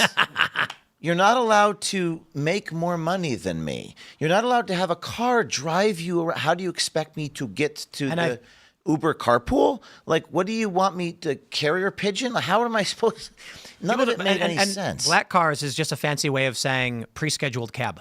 A pre-scheduled driver. Yeah. And when you're raising $20 million a year, raising all these millions of dollars to pay lawyers, so I guess this is a crazy story, and you've reported on it extensively at Post Millennial, but now you get to hear it and see it. I'm looking forward to watching the video. What do you think would happen if you pulled up to like a big donor who wants to give $1 million to Veritas, and you pulled up in a busted up car, and you're wearing crappy clothes, and you want to take them to McDonald's? They would not give you $1 million. And I took a helicopter. It was, whatever it was, $6,000 helicopter ride. By the way, these are smart. Okay, let me take a step back. The guy you just watched has an MBA from Harvard. This other guy, Matt, has an economics degree from the University of Chicago. And what was remarkable is seeing these people who are so knowing, but they have no wisdom.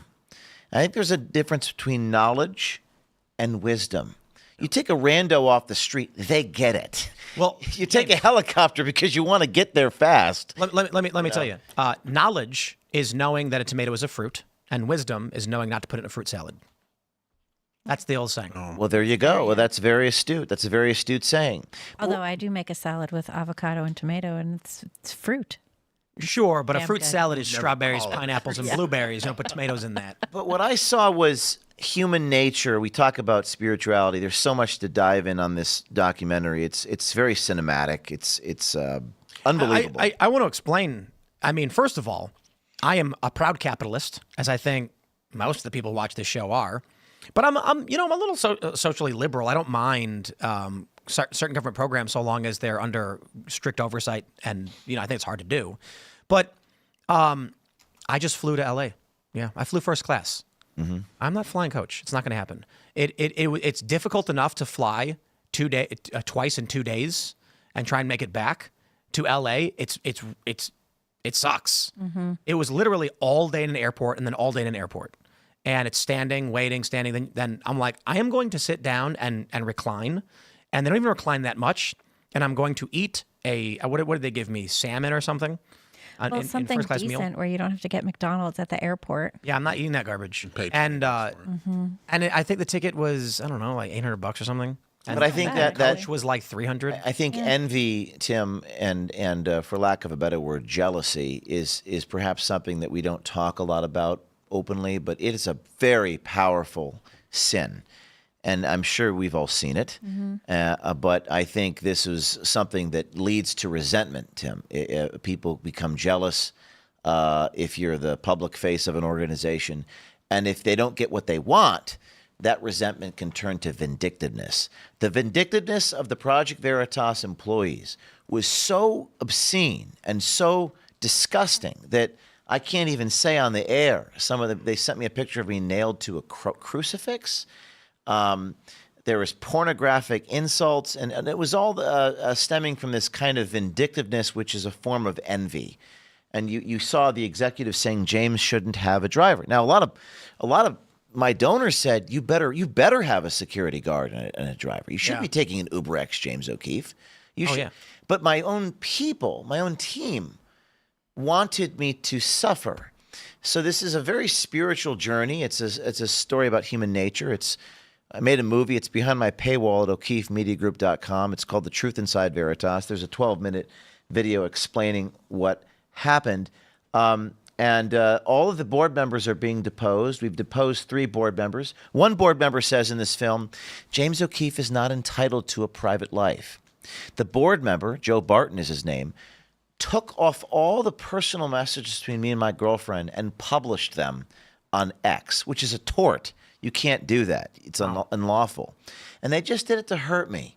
And you might say, well, maybe I didn't hire the right people. And I think you'd be correct. But I also think when you're in a high-pressure environment and you're going after really powerful people, you better make sure your team is unbreakable and has a lot of integrity. And I think going back to a conversation we had earlier about the FBI, about what the type of person it takes. It's hard to find a person who has no price. How fast did Veritas grow? Because it seemed like you guys were growing too really fast. quickly. Yeah. And my mistake was I said, everyone come in. You're all welcome inside. The door is open. Right. Oh, you want to help the mission? Come on in. And I think what I learned was you really have to vet the heck out of people. And that was a mistake I made. But I also always saw the best in people. I always wanted to believe the best in people. But the incentive to betray me and to be in it for the wrong reasons. I think a lot of people want the credit. They want to be famous. This is the truth. They just want to be famous. They want to be the credit. And I think if that's what your motivation is, if that's why you're doing this, you shouldn't be there. Well, that's what happened with Trump, too, in that first term, was I feel like he threw open his arms and said, anyone who's on Team MAGA, I want you to be a part. And he did get burned by more than a few people who were in it for those selfish, self-serving reasons. And now I think we're seeing in the second term, he has a little bit more discernment. Of course, some people would say maybe he should have even more discernment. His people are more loyal now. Yes, I agree. Someone commented, Patrick, he says, how is what Tim and James just did any different from the guy in the video saying you can't afford this while pointing to his house? James and I did not look into the camera and mock you for not being able to afford helicopters and jets. That guy was insulting James because James can't afford to live in a mansion like he does. That was the world he valued. I don't care about flying first class or flying jets or any of those things. I'm not, and I don't I have disdain for people who don't do those things, and I don't mock people for not having those things. Right. Yeah, I think envy, it's a form of, anyone who says, you look at my mansion, you can't afford it, probably didn't build their business from scratch. I remember one of the famous clips from Real Time with Ben Shapiro when he was on with Malcolm Nance. And then Nance said something like, how do you sleep at night? And he says, in a pile of money. And people on the right were cheering for that. And I'm like, I don't think that was a good answer. What Ben Shapiro said on a pile of money? On a big pile of money. And that sounds uncomfy. It's I wouldn't recommend it. It's filthy as well. But the point was, he's successful and rich. So that's what you insult me, I insult you back. And everyone did appreciate the snapback, but I'm not a fan of that. Well, I think that was, in response to that, that's not what we're doing here. Where there's a contempt and there's a jealousy that is inherent in many institutions, Tim. It's in our economics, it's in our humanity, it's in our politics. People are probably envious of you. I'm sure you've experienced this. And they're evil. And you have to be careful in a media organization, because if you're the public figure and you have all these staffers who are helping you, and you're making money and you're the owner, you're taking all the risks in your business, right? They may not have an equity stake. They can grow quite resentful. And at Project Veritas, a union, for lack of a better word, a union began to form. People began to go on strike and say, why is this guy getting all the credit? Well, of course, he's also taking all the arrows. He's also, getting sued, getting raided, getting jailed. But they don't think about that. So it's and what I discovered was, and this really rocked my worldview, is that our notion of right-left, it's not really a thing. It's human nature. But watching all these right-wingers behave like communists, they created this revolutionaries chat inside the company, and they were just like trying to find ways to hurt me. Can you talk about the current state of Veritas and any like how are they doing, or are you're not able? I guess they're on the verge of bankruptcy. Well, hold on. That doesn't make sense. I thought they were the real talent behind everything. That's what they said. Yes. Well, in the board meeting, in this film, Sound like communists. I'm going to shamelessly plug my movie. So in communism, they say you can't have the farm without the farmer. That's a famous communist saying. It's the labor theory of value. They were arguing Project Veritas is not James O'Keefe. It's our employees. It's our labor. It was one of the great ironies of my life to watch people with master's degrees in economics make arguments out of the Communist Manifesto. It's mind-blowing. Mind-blowing. But then you begin to realize it's human nature. One of the arguments made by Matthew Tierman, the board member who fired me, was he said, Project Veritas, we will lose no output. We have plenty of employees. We don't need James O'Keefe anymore. And they had deluded themselves. And you might say, well, that's an irrational statement. I say, it's rooted in envy. It's all about jealousy. And I hate to say it because it sounds like self-aggrandizing or something. I'm just reporting to you what happened. And when you watch this film and you see the vindictiveness, I mean, it's shocking. And Jordan Peterson talks about betrayal and how painful it is to face that level of betrayal. It is jealousy. It's all jealousy. I've experienced it, man. Have you talk to me about that? Have you nothing like what you've experienced? But this is crazy. Well, give me an example of something you have seen. I've had numerous good friends of mine that I've known for a decade plus start making up fake stories to try and get clout. Friends of yours? I don't call them friends now. It's fascinating because I have some friends that are like liberal Hollywood elites. They've never said a bad word about me. They're liberal Hollywood elites? Oh yeah. There's a friend of mine I haven't talked to in a few years, and we're pretty good friends, and they're a liberal actor, and he's never said a bad thing about me. And he's very liberal, he's very activisty, and he talks and has had the opportunity to disparage. Nope. Do you think the conservative movement, I don't even know what conservative means anymore, but let's call it the conservative movement, this is more prevalent in the conservative because they're more individualistic, they're more competitive versus the liberal groups? No. Collectivists? I think the example of it being more prevalent in the left is wokeness and the cult. It certainly exists on the right, but what happened to me with, there's one guy that I skated with for years when I was a teenager, lived at his house briefly, like he put me up. And then one day he's making up fake stories, and he was using the fact that we used to be friends as a point of credibility to then lie and try and get media attention. That sucks. Among the left. Yeah. It's always because they're on the left and they want this path to be like, oh, I can give you exactly what you want because they're evil people. It's demonic. I was shocked. I'm like, bro, like, why? What are you doing? But I'm sure as a very successful journalist, a very successful podcaster, you're incredibly successful and talented. You probably have experienced this type of envy from a lot of different people just because you're successful. Of course. In every way. So look, there was a viral post on X where Bill Gates said that in 10 years, we'll have a 2-day work week because AI will eliminate so many jobs. And I said, then the people who choose to work 5 days will make more money, and the people who work 2 days will demand higher taxes than the people working 5 days because they're rich. And my point, look, I work 14 to 16 hours every single day and some hours on the weekends, and I make a lot of money by doing it. And then the leftists demand I pay higher taxes for making more money because the presumption is I'm working the same amount as them and making more money than them. When the reality is I'm working more hours than them, more than double, which creates an exponential growth curve in developing a business and generating revenue. It's like that whole thing about, women make some smaller amount on the dollar to men. And it's like, well, there's less. Reasons for that. They work 32 hours on average. Reasons, yeah. We do have to go to chats. We got to read your chats. So smash that like button, share the show with everyone you know. We do have another sponsor keeping us going. It's Shop Beam. Guys, I love this stuff, okay? This is Beam Dream, and it's at shopbeam.com. I don't usually talk about sleep supplements unless I know they work. And Beam Dream is one that has become quite popular here at Timcast. We have the brownie batter one. It's so good. We actually have the cinnamon one too, but I've been drinking the brownie. It's like hot chocolate.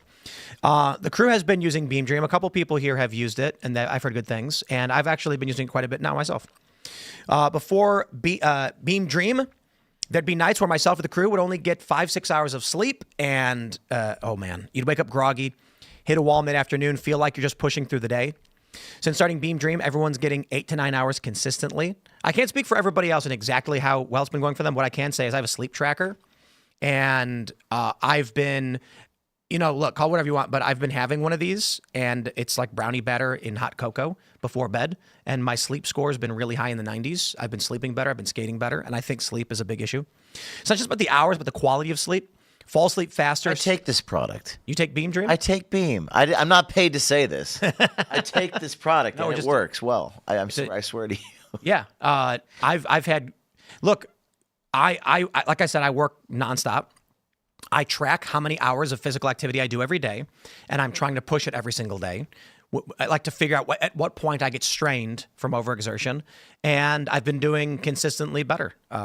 And I drink this before bed now, and I do think that sleep has been one of my things I've been missing. Me too. Do you drink it every day or every other day? In the past few days, I haven't because I wasn't here, but I have a glass every night. It's because it's delicious too. It's really good. Anyway, I should read the rest of this. They say the best part is it tastes like hot cocoa. It does. It's really good. All natural sleep supporting ingredients. If sleep's been a struggle for you, even just falling asleep or staying asleep, I can't recommend it enough. I've even convinced Beam to bump up the discount code for you guys. Head to shopbeam.com/TimPool. Use code TimPool for up to 40% off. This is an exclusive for my followers, so don't miss out. If you've already tried it, drop a comment. I have the cinnamon one. I haven't tried it yet. I've only been doing having the brownie batter because it's so good. But I was just talking to my wife, and I was just like, at any rate, it's a delicious cup of hot cocoa. It's really delicious. Again, I'm not paid to say this. I should have them sponsor me, man. Yeah. Well, we're lucky you're here. We'll sell more. And for real, I'm just going to help you out. This product, I use this product, helps me sleep. I'm just being honest with you. And it's delicious.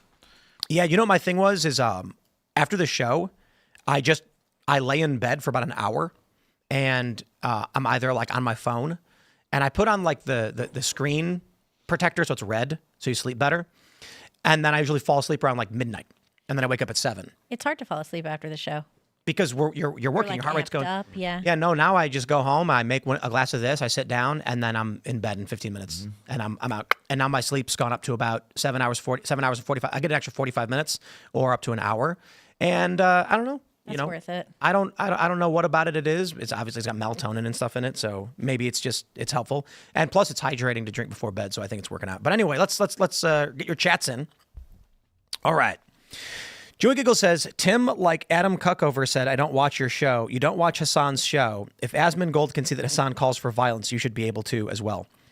My point was that Hassan isn't explicitly stating, hey, you go do this thing. I said he gets as close as he can to saying it without telling people to actually incite violence, like to direct them to do it. And I stand by that. I'm pretty sure Hassan came out and condemned the attacks. He said he doesn't agree with those things. I don't know that he actually believes it. I'm not saying that. I'm saying he wouldn't exist on the internet if he was calling for these things. He wouldn't have the show that he does. All right. Tyler Today News says, love the show. I've been watching for years. I was wondering if you're considering raiding out to smaller streamers on Fridays since there's no after show. I'll be streaming tonight after your show. Indeed. So we're Tales from the Inverted World is planning on going daily. So we had a really great show on the Culture War today talking about aliens, AI, other crazy stuff, and big show. And somebody commented, said, we're just watching a rerun of Art Bell from 1994. And that's kind of the goal of what Inverted World wants to talk about. Weird mysteries, conspiracy, government tech, AI, all that stuff. And so the plan is in about 2, and I think maybe even just over a week, Inverted World is going to be Monday through Thursday at 10 p.m. Oh, that's great. And so after IRL ends, we will raid Tales from the Inverted World. So for those that are kind of burned out on all the news and politics, and you want to talk about Sasquatch, aliens, and interdimensional beings, there will be a chill stoner weirdo show for you to like. I love that. Like just the kind of files. But that also means Friday we don't have anything, and we've tried this before, like to raid other shows, So there you go. All right, what do we got here? Ready to Rumble says, Tim is a terrible boss. He does not work hard. He reads in an air-conditioned room. I'm a bricklayer. I work hard. Tim doesn't know what hard work is. Heavens to Betsy, a bricklayer. Bro, you wouldn't know hard work relative to what I do if it bit you on the arse. I wish, you know, like I had this thing in October where I was like, I should quit. I don't want to do this anymore. It's too hard. Working 16-hour days, getting sued left and right, having people come to your house threaten to murder you. Man, to be a simple bricklayer, it's almost like that famous quote, better to be a fisherman than trifle in the affairs of men. So you know. I don't think you could do that. I think we'd go fish and then we'd want to come back to doing what we're doing. You know, I was talking to Bill Maher, and one of the first things he's brought up, he's like, you know, I hear that you want to quit. And I was like, oh yeah. He's like, what about your wife? Does she want you to quit? Does she enjoy this? And I was like, yeah, she wants to quit. And he was like, are you going to do it? I was like, yes. And then he laughs. And then I hear in the production room after the show, they told me they were like laughing too, because they know it's not true. Right. But my point was, you know, so I recommend you guys watch the Bill Maher episode when it comes out, because I thought he was very nice. He was very respectful. It was not like most of the liberals we talked to. And I thought he was great. Even though we disagreed, he laughed about it, and it was good. But he was just like, you know, if you walk away from it, the audience walks away as well, and they don't come back. Some might, but they don't come back. So don't give up what you have. Enjoy it. And I'm thinking to myself, no, that's kind of the point. You know, there's a certain degree of, you know, I told him, my wife and I feel obligated that, you know, she runs the administrative side of things. None of this would exist without her. She, like the taxes, the paperwork, the filing, the employment, HR, like she runs the business. I'm just a guy who complains on the camera. Yeah, I complain on the internet. And we both work way too much, 16-hour days. But when we've talked about, should we just be happy that we've succeeded and now we can go live in Wyoming and just live on a ranch, we both agree we owe everyone. You have a responsibility to your audience. You have a responsibility. To all of them. It's that we've gotten these nice things, and to take the money now and say we're walking away would feel like stealing. Like the life we've been afforded through our hard work is not a gift. It's a purchase. It is, we need what you do, and we will support you so long as you keep doing it. And that's the obligation. Have you seen these comments about O'Keefe Media on the internet where they're like, we need you to get this. We need you to do this for free. And it's like people feel entitled. You know what I'm talking about? Of course. They feel entitled to my labor, which is also a communist.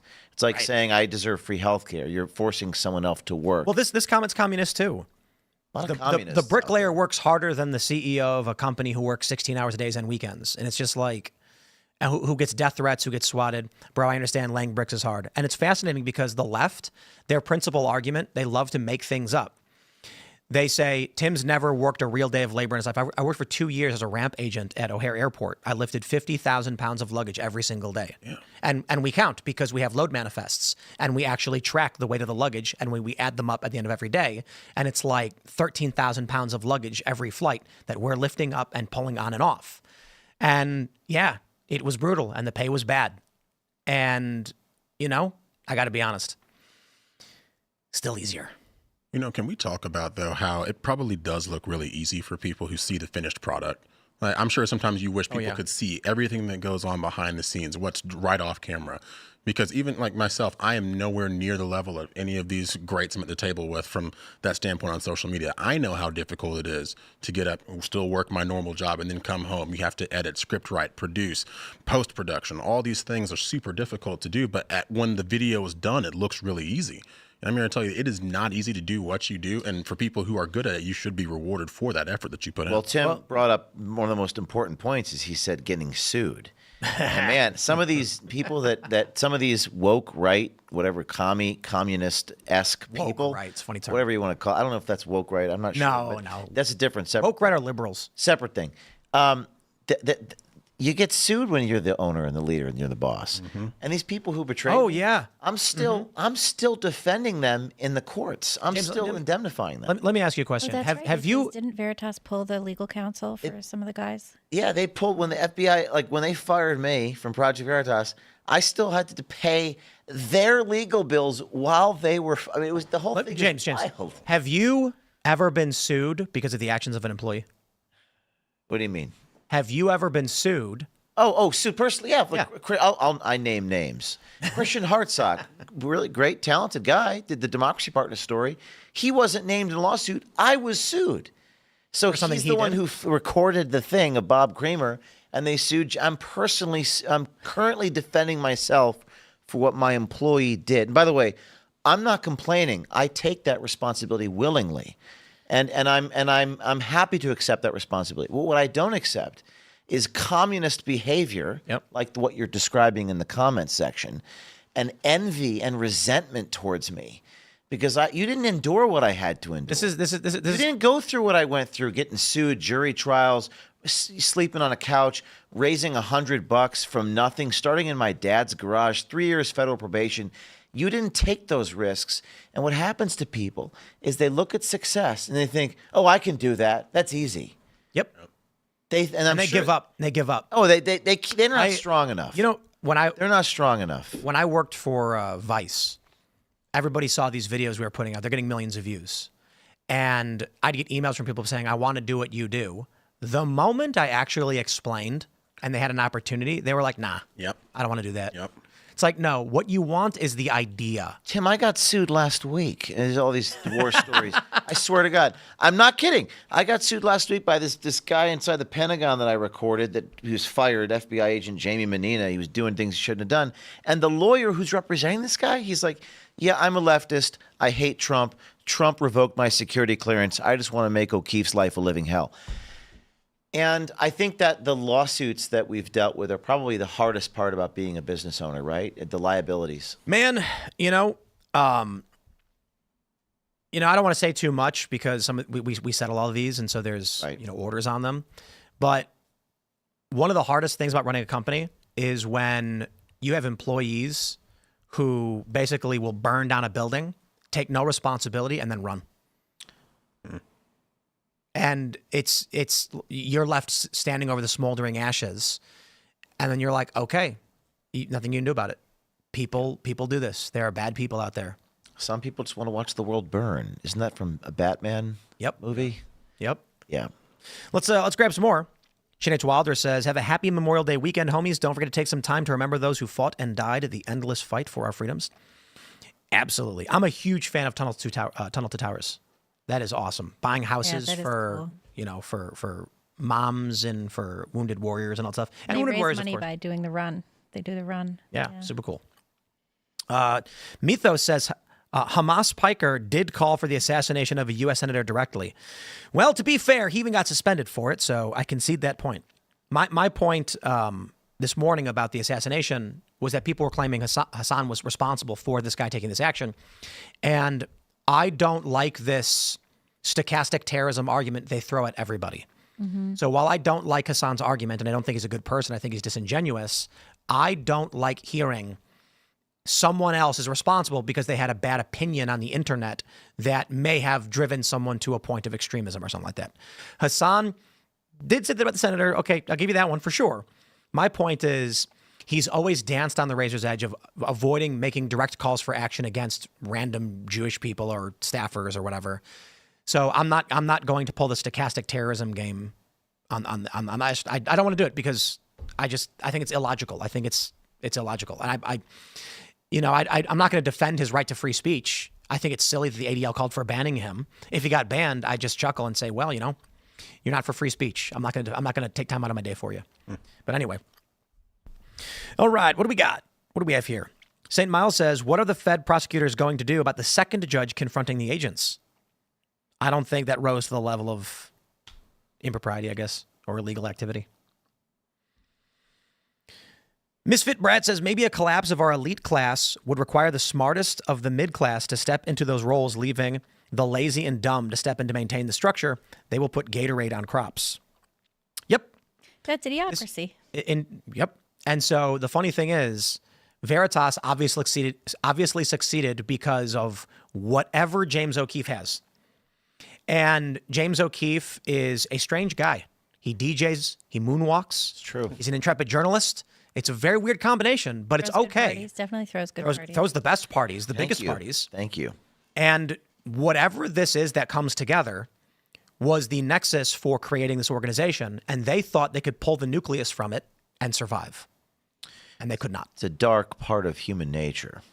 It's a dark part of human nature. And it's a great film. I got to plug it again, O'KeefeMediaGroup.com, The Truth Inside Veritas, if you want to see the story. I was, the last time, I think it was the last time, or maybe second to last time I was on Joe's show, Rogan. He said something like, how much do you record per day or whatever? And I was like, I think I'm doing about three hours. And he's like, that's just 3 hours of work per day. And I was like, yeah, Joe, it's 12 hours of research, administrative. And he was like, oh. Because Joe works a lot too, but his podcast is conversational. So he sits down, talks to someone, and then he says, okay, we're good. And so I know that he does ad reads and there's a little bit more to it than that. But his perspective is, it's like, it's a 2-hour podcast. It's 3 hours of work. For me, it's like, no, it's 3 hours of reading news, 3 hours of recording, 3 hours of reading and the news. Production asset work you guys do, getting all these things lined up, that's a lot of technical work, at least in our case.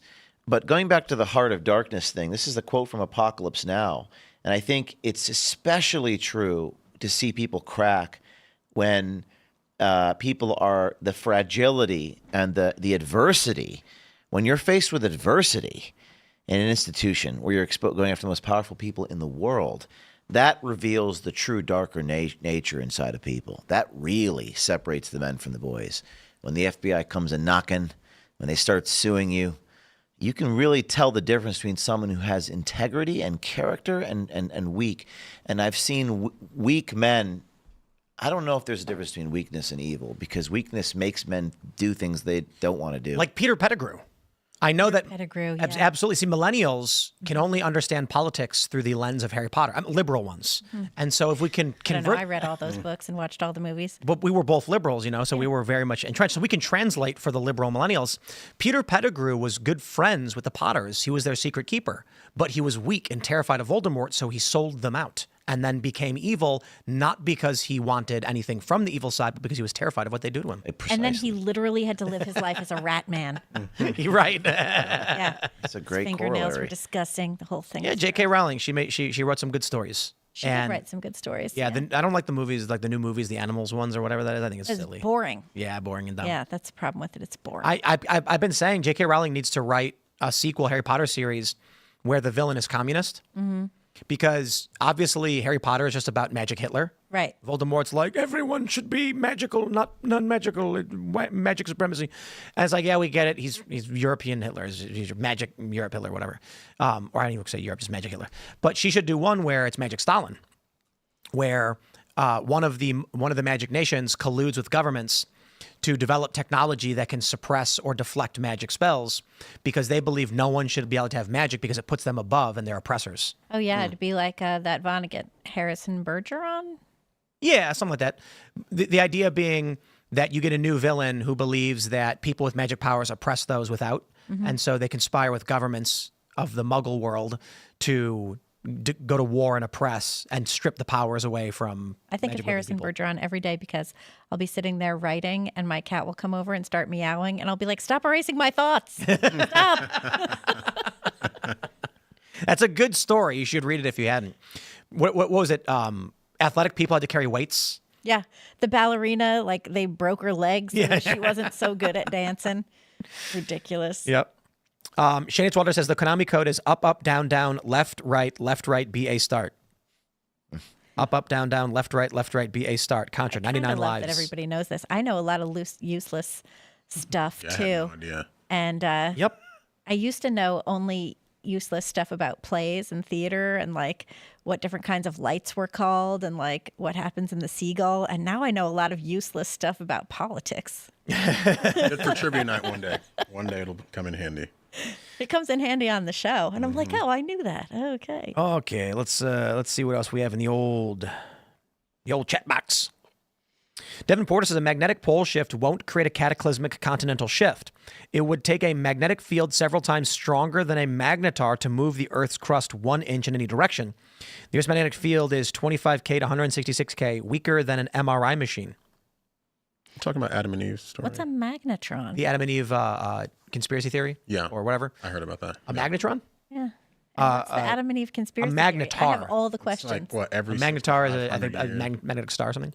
Every 6,500 years, yeah. there's a pole shift and it destroys civilization. The planet tilts and moves in a different direction. Here's what I think is possible, though. You ever see that thing they do in space where they take the T-shaped tool and they spin it, and then it periodically will flip the other direction? Could be like that, you know. Or I'm talking about my ass, and I have no idea. I'm not a scientist, and I have no idea.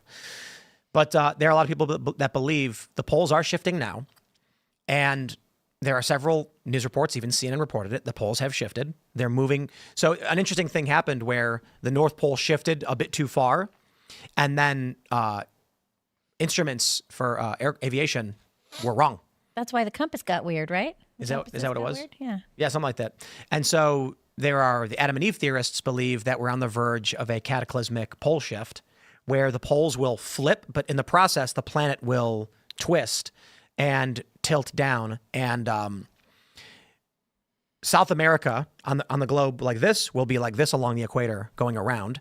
The South Pole becomes at the equator. Yeah. Like Florida will be, Canada will, I think what happens, Canada, it's going to be long ways. It's going to be tilting it. So I think what happens is Florida ends up near the equator or something like that. It's already hot Florida's down there. already close. Yeah. Wouldn't Florida? Yeah. So if North South America are like this and it goes like this, Yeah. then Florida is slightly south of the slightly north of the equator. Yeah, would be slightly north, and then California would be cold. California would be like Canada.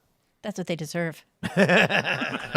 Well, to be fair, they already are like Canada in other ways. Right? Exactly. My friends, smash the like button, share the show with everyone you know.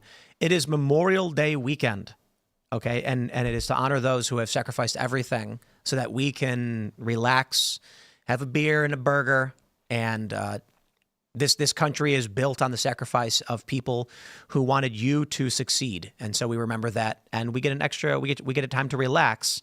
But it's the gift they've given us. It's not the 3-day weekend like Kamala shouted out and everyone got mad about.